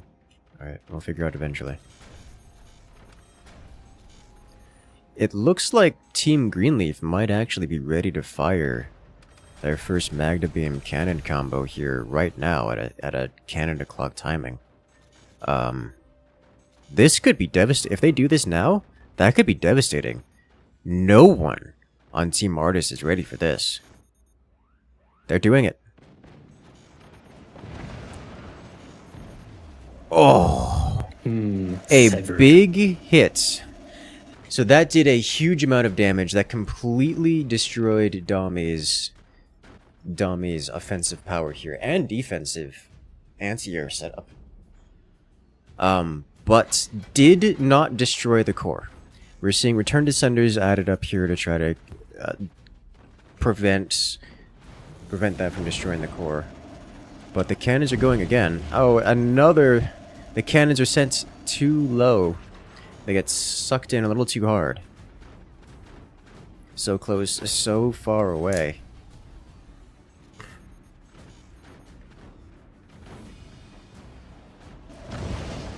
And now the cannons are too high. Too close, too far, but never just right. As Dami survives. At this point, Dami's sole goal in life is to just explode slowly. It cannot be stated how hard it is to actually land those magna beam shots. Oh yeah, oh yeah. That's why I don't mention it. Because it's I'm not going to be able to explain it. It is very difficult to land those shots. It is incredibly difficult to land those shots. Even when you're controlling both the laser and the cannon, so you know exactly what happens when it happens, it's still ridiculously difficult. I mean, yeah, because also ping is always a factor in this case. Yes. The time at which you fire the magna beam is very finicky, let's say. Yes. I would say chaotic. The return descenders saving Dami there. Shots that would have gone to the core instead are sent into space, which I was about to say, they're at an angle that looked like tier 3 capable.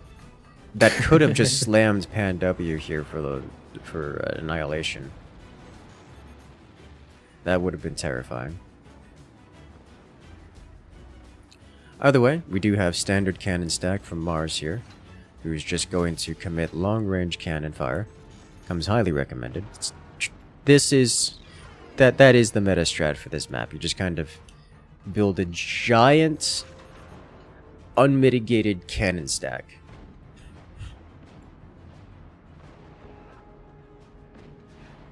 Ooh, it could collapse though. That would be funny. I think it'll be fine. For now, yes.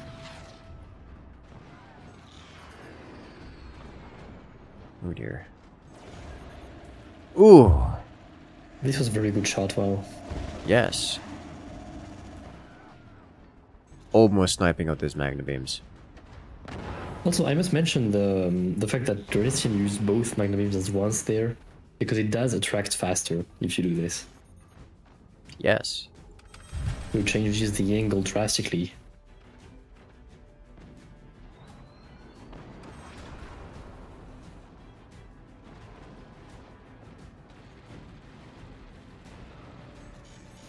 Oh, for a second I thought I could snipe out that fire beam. It would have been hard to do. The cannons definitely have an angle on it, but hard to do, yes. No energy. Unfortunate for Debensine. Oh, that is a beautiful fire beam. Just nestled in. Look at it nestled in against the core. And it's so perfectly placed and beautifully done. I love it. Just for Mars. My heart goes out to Greenleaf here. I love the Magna Beam play.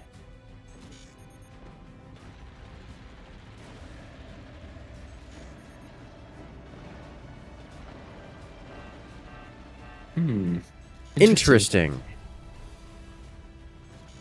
That snake did. There's Magna Beam here and here. So it got attracted the first one, and then got attracted the second one, and almost snaked underneath, or at least would have snaked underneath to the core if there just wasn't chunky amounts of armor in there. There has to be science to be done about this phenomenon. Oh no, Vicro. He's been slammed. Drop shot. Loses a cannon.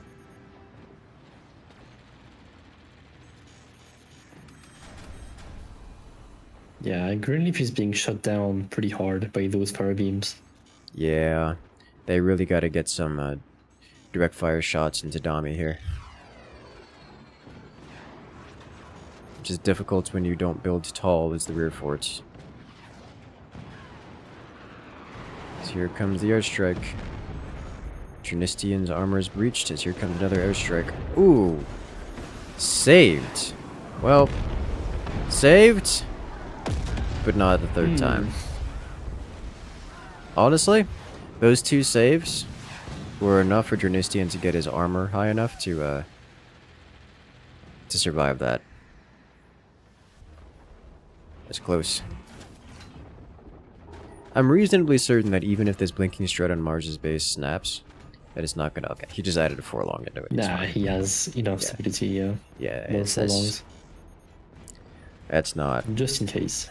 Yeah, he's not in danger. Ooh, rockets. Rockets, I like it. I like it a lot. Fancy.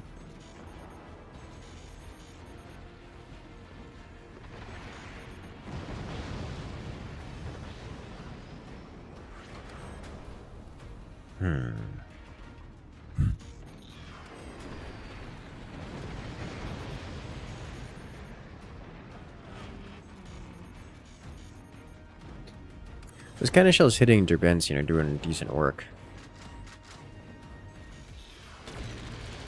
Just not consistently hitting him. Oh! The Magna Beam from Dami comes out, and Trinistian's not prepared for it. I don't know, actually I think he was prepared for it. It's just a lot of cannon fire all at once.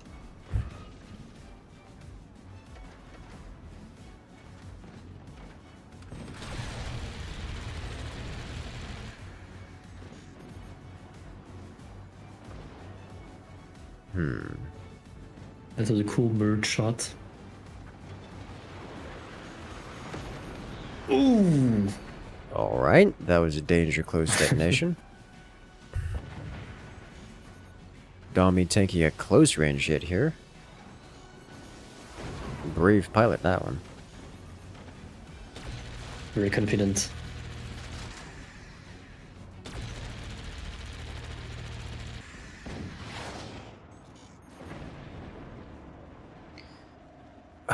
The triple cannon fire. It's that Mars is firing 3 cannons at once, and they're all hitting Drinistian at weird angles because Magna Beam. And that's just a lot of damage, and you can't handle it. Oh! Wow! A beautiful shot! Taking out 3 of... Oh, he did it! A detonation of the foundations. It's a massive damage. That was already a beautiful shot. Mars has been... He lost everything. Holy smokes. Getting zippered at the foundation. That's going to set him back to 0. He's at negative metal production. Oh my god. He's selling his everything to get just enough money to rebuild his base economy. That's rough is what that is. Very, very well done. Well, Mars is out of action for a minute.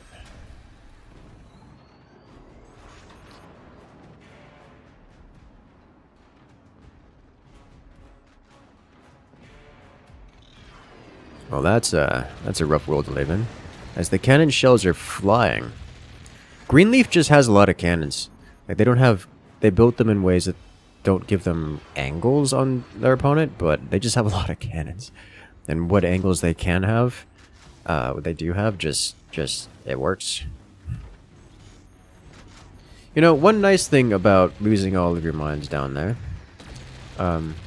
your core is no longer so high above the water. Just out there and exposed.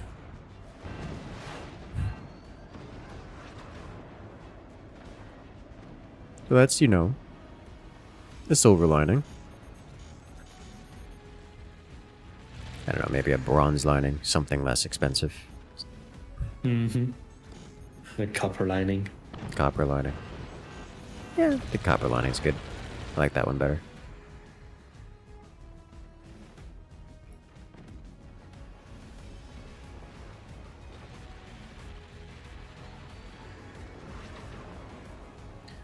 Oh, it lands.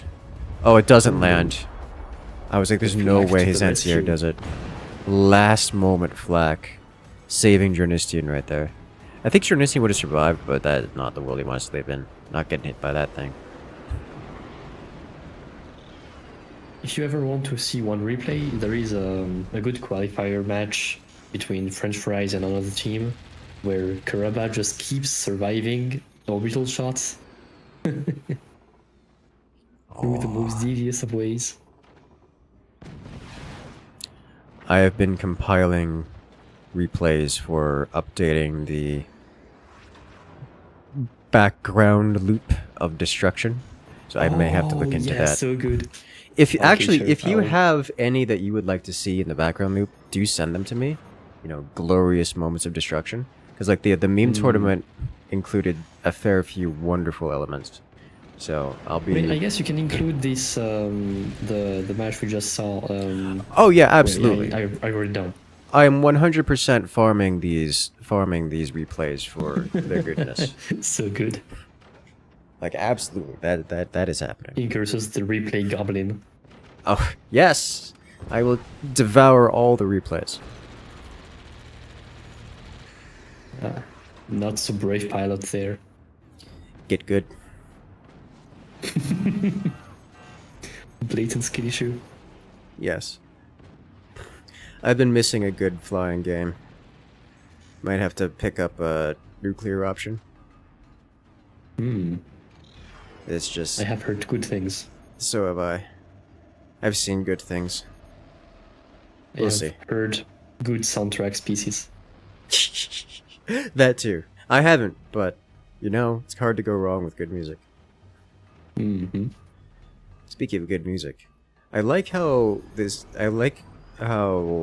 Forge does a dynamic sound, where the more intense, the more loud and exciting the music gets. It's very well done. So like it's gonna go from this slugfest with ambient music to loud pumping the moment someone's core gets touched, or real damage is dealt. I will say the Firebird soundtrack is very good. Why must you tease me and torment me so? I have to, I'm sorry. For those wondering, Firebird is the next DLC for Forts. We don't have a lot of public information about it. Upcoming DLC. The worst thing is, I have a number of the devs on my friends list, so I can literally see them deving things and testing things. Absolutely. It's like Firebird test map number 7. I'm like, I can see you testing this. but I'm not allowed to. I'm not allowed. No spoilers. We But still yes. haven't seen any orbital actions on this smash up. I mean, everyone's defended against the orbital. This is one of those things. This is why I mentioned that orbital Very is good. kind of like. I mean, it's good, but it's also kind of like a noob stomp tool against players that are familiar with how to deal with it. It tends to just not do anything. Either it lands and it's fully reflected by energy shields, or it just never lands, or the off chance it does land, this is the damage it deals is just not enough because it's full defended against in one way or another. Like it's a strong enough tool that I still think it should be built almost every time, but it generally, at least at this level, tends to not eliminate players or do much damage, if any at all. Seems to be the case. But the moment someone disrespects it, well, that's the end for them. Mm.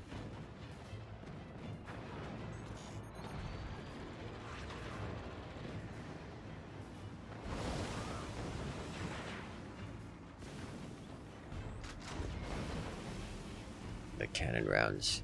Artists here as a team have struggled to get damage output across the board. They have weapons currently. They have weapons under construction, and they just haven't quite gotten any damage across the board. Like that one cannon shell, like all fine and dandy, nice, congratulations, did it.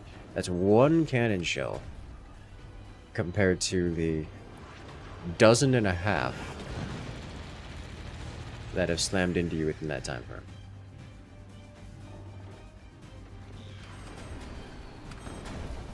In other news, Mars has successfully reconstructed his economy for most intents and purposes. He's back in the game.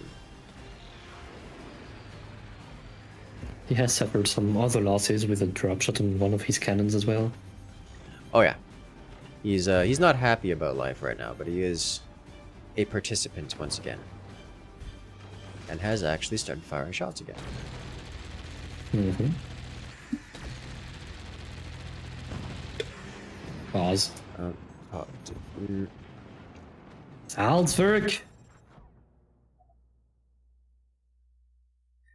Need to go yell at Blammo. Give me auto pause. So true.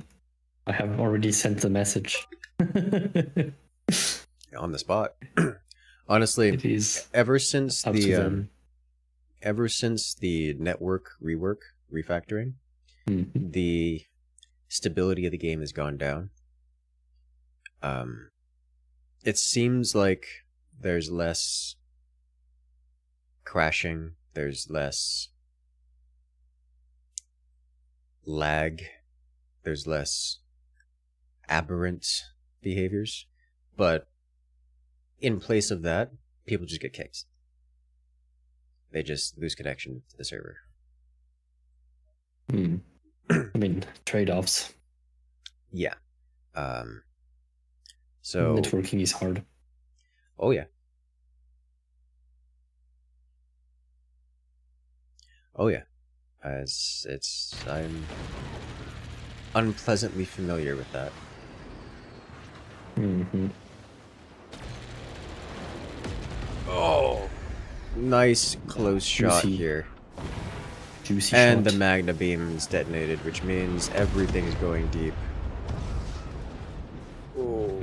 Oh, dude, that return to sender so many times has saved him. Oh, Ooh, finally. it landed. You know, it does help. I did this once a while back where I got slammed so hard that I capsized and conveniently sent my my orbital laser launcher like rotated horizontally so that it could then fire directly into the opponent instead of having to give an arc shot. Because that's what Dami just did, and it feels really good to do that. You know, it cuts the travel time down to like half. As we have a howitzer coming in, which I like to see that. for some variety here in the anti-air.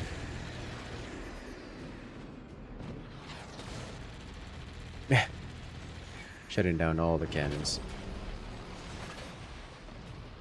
Well, At this point, Dami... any drop shot on Domi would be lethal. Yes. I'm surprised that they... Ah, well, I guess the return centers are preventing that. Never mind. Yes. Dami has... Oh, that's lethal. That should be lethal, right? Yeah. His fire does something like 32 damage or something? Percent? It depends. It is a bit subtle. There is a whole temperature system and That's true. stuff. I have never quite worked it out. Well, now with Domi gone, Greenleaf has pure line of sight to everyone else. And the other players are not the team tanks that Domi once was, and are immediately crumbling under the firepower. I mean, it's also fewer fire beams to have to go through. Yes. And there, we have the concede from everyone. Do it. Yeah! The bounce. Good lord. Team Right, Greenleaf it's a wins tie. round 2, bringing this matchup to an even tie. Which means we're going to the tiebreaker round 3 in this best of 3. Juice. Beautifully well done. That was wild. That was good. That's a nice little slogfest there. Right, and last match for today Give me a moment. will be on the 4 boatmen. Speaking of disconnects, Ah, looks like, yeah, you got kicked. Happens to the best of us. alrighty then.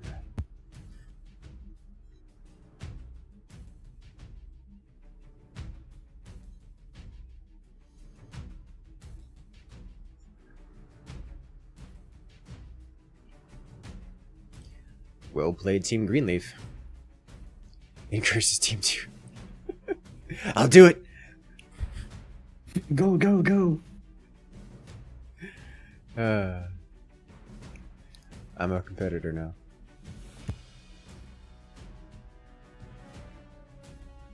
I was about to say, am I on the German team? Or am I against the German team? It's like, wait a minute. Very good question. I think the answer is yes. Regardless of which team I'm on.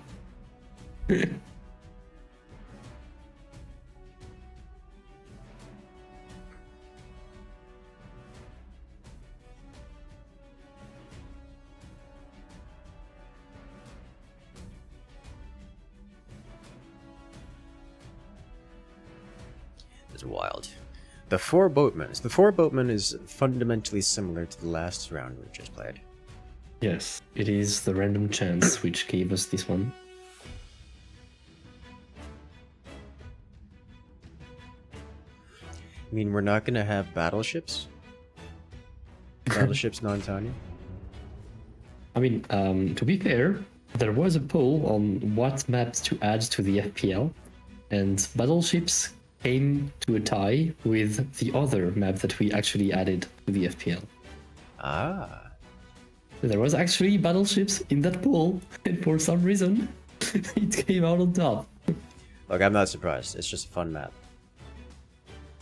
But we vetoed it away. Unfortunate. We did not want to see battleships in the FPL. The players did. Just go on high seas. I swear. Which flavor of SMH my battleships? head. Which flavor of battleships was it? The old one or the like the non-Tanya land one. The land one or the sea one? Yeah, the land one. Battleships one, non-Tanya. The King Benjai one. Boring. I mean, they're both King Benjai. Oh yeah, you mean okay? I see what you mean. Yeah, it is true that he made the IC's one right as it came out. Yes.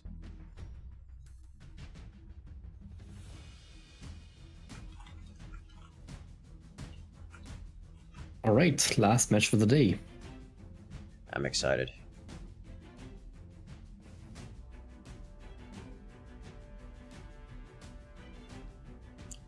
And we're off.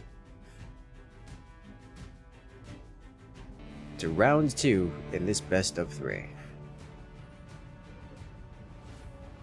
Looks like the teams have gone with the same spawn positions as the first time.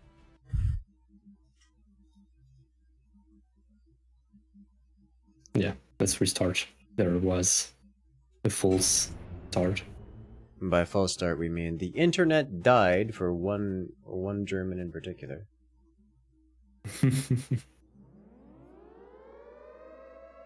Warning, nuclear launch detected. Oh?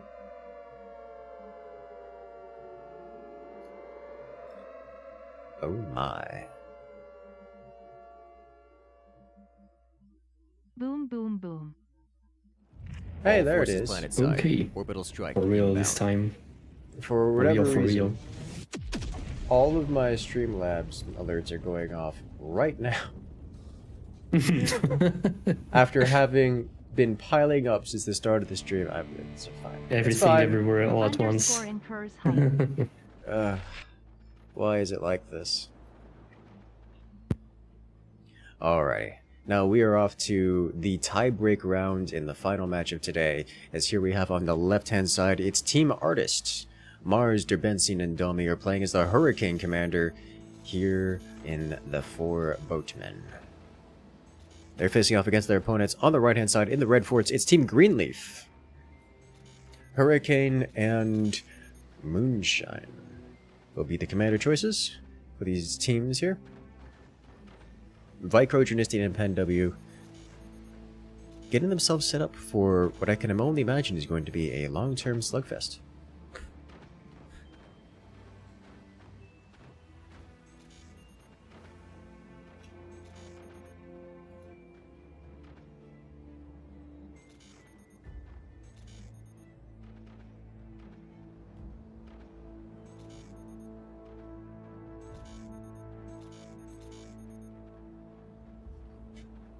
Yes.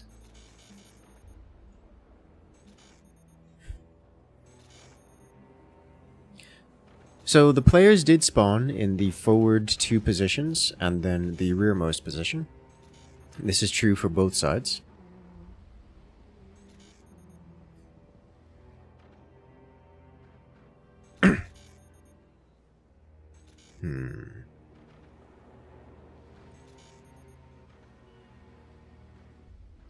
We do see upgrade centers all around. Not a surprise, as everyone's looking to go for late game plays.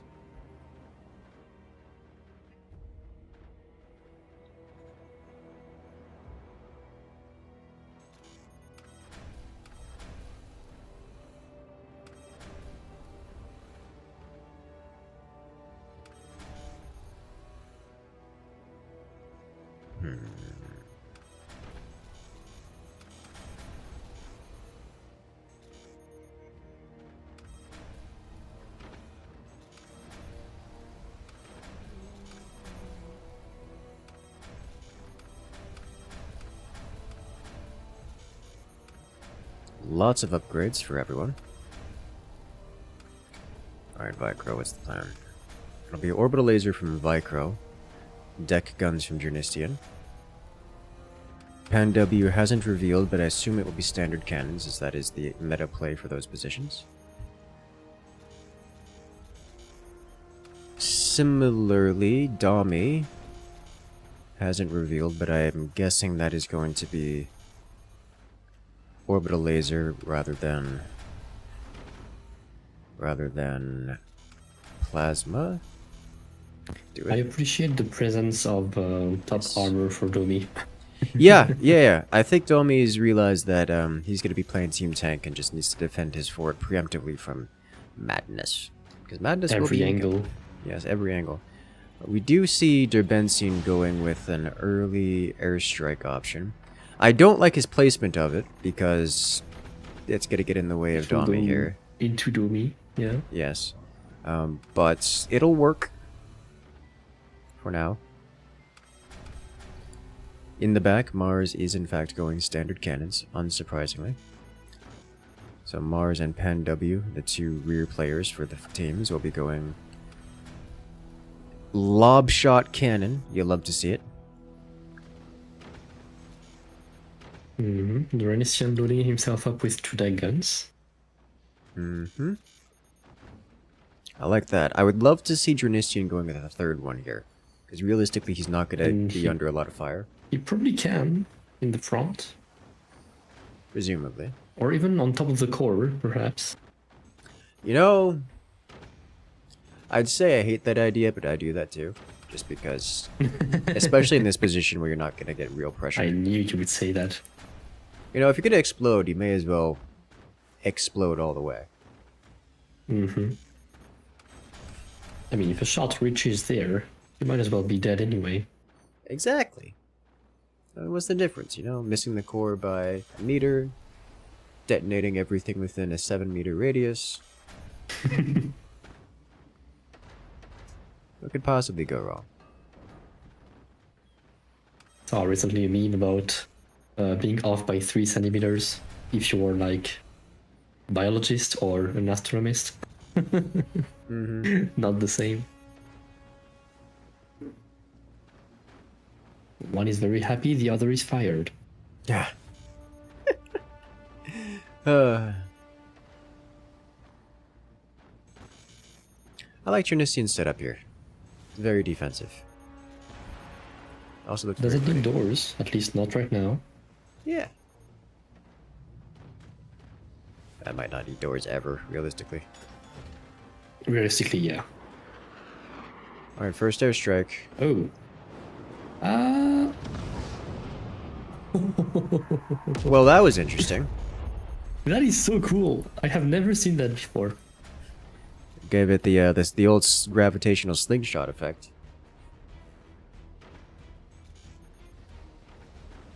I've never seen a projectile escape the effect of the magna beam once it's that deep into it.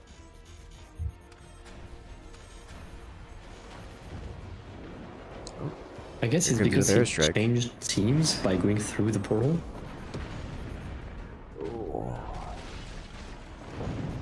Oh, wow. Oh, it's rough.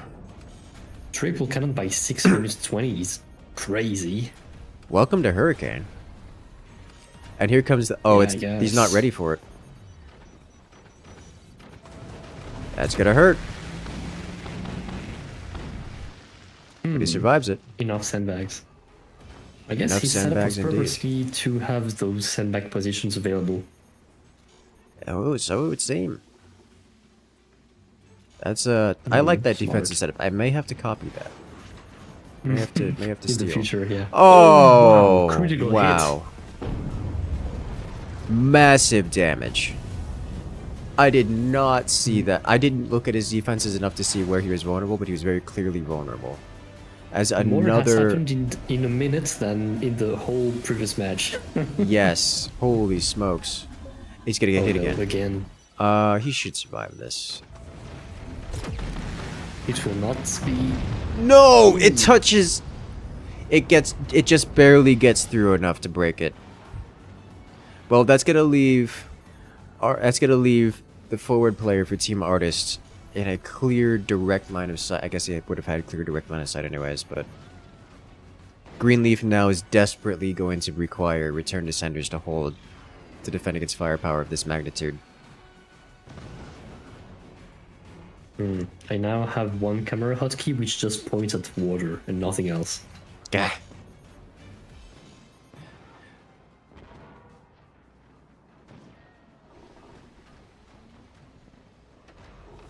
Oh dear.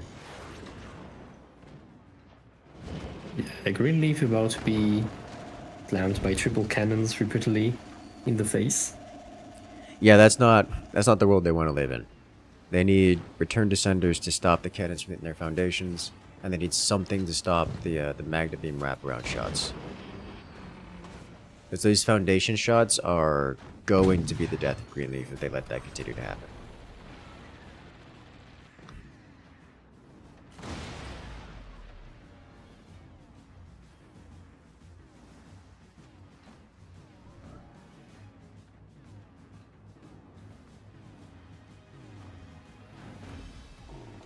Comes another volley. I guess if I were Mars, I would angle my That cannons did a it. bit more. Oh wow. The foundation node.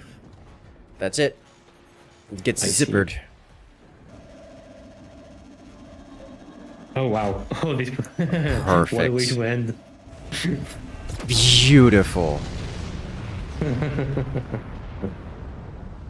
Now that is some damage. Ladies and gentlemen, Artist wins this round, taking victory in the tiebreaker in this best of 3. And that will set them onto the semifinals. Remember guys, the semifinals starts next week at the same time. That's at 7 Absolutely. p.m. UTC. It'll be Yes, should be right. And Alright. we'll be going through the semis and the finals and the bronze match, of course. good. The whole rest of the tournament in one day. Perfect. Because that's exactly what we need to see here. More forts, more good games, and it'll be a great time. So make sure to hit that follow button, hit that subscribe button, because we got much more content like this coming out every single week, multiple times a week, and there's no better place to see it than right here. Now let's check out these slow motion shots of all of this damage coming through. There's a lot of damage coming through. And what actually eliminated Derbensian here?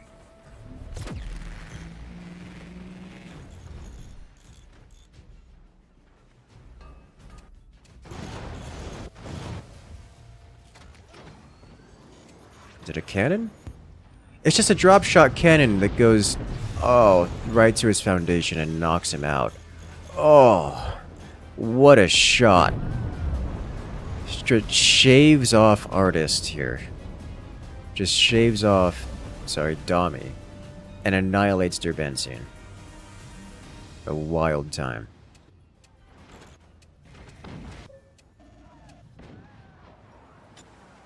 Look at these beautiful shots. God. Triple cannon to the core. See, that's what I love about these. These games are so extremely well done. And he was so close to getting those deck guns to tier 3 and online. So very close.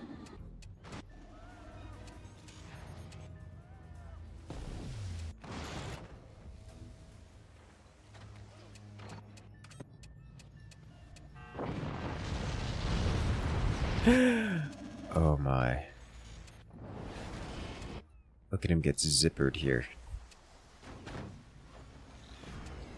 It's just these foundation shots. Like you can't let it happen.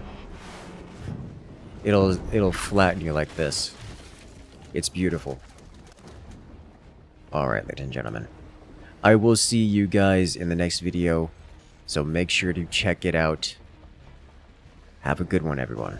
Once again, shout out to other competitors here for joining us in this tournament, and thank you again to 42 Scientists for cat herding and getting things running nice and smoothly so we can show you guys these best games for everyone.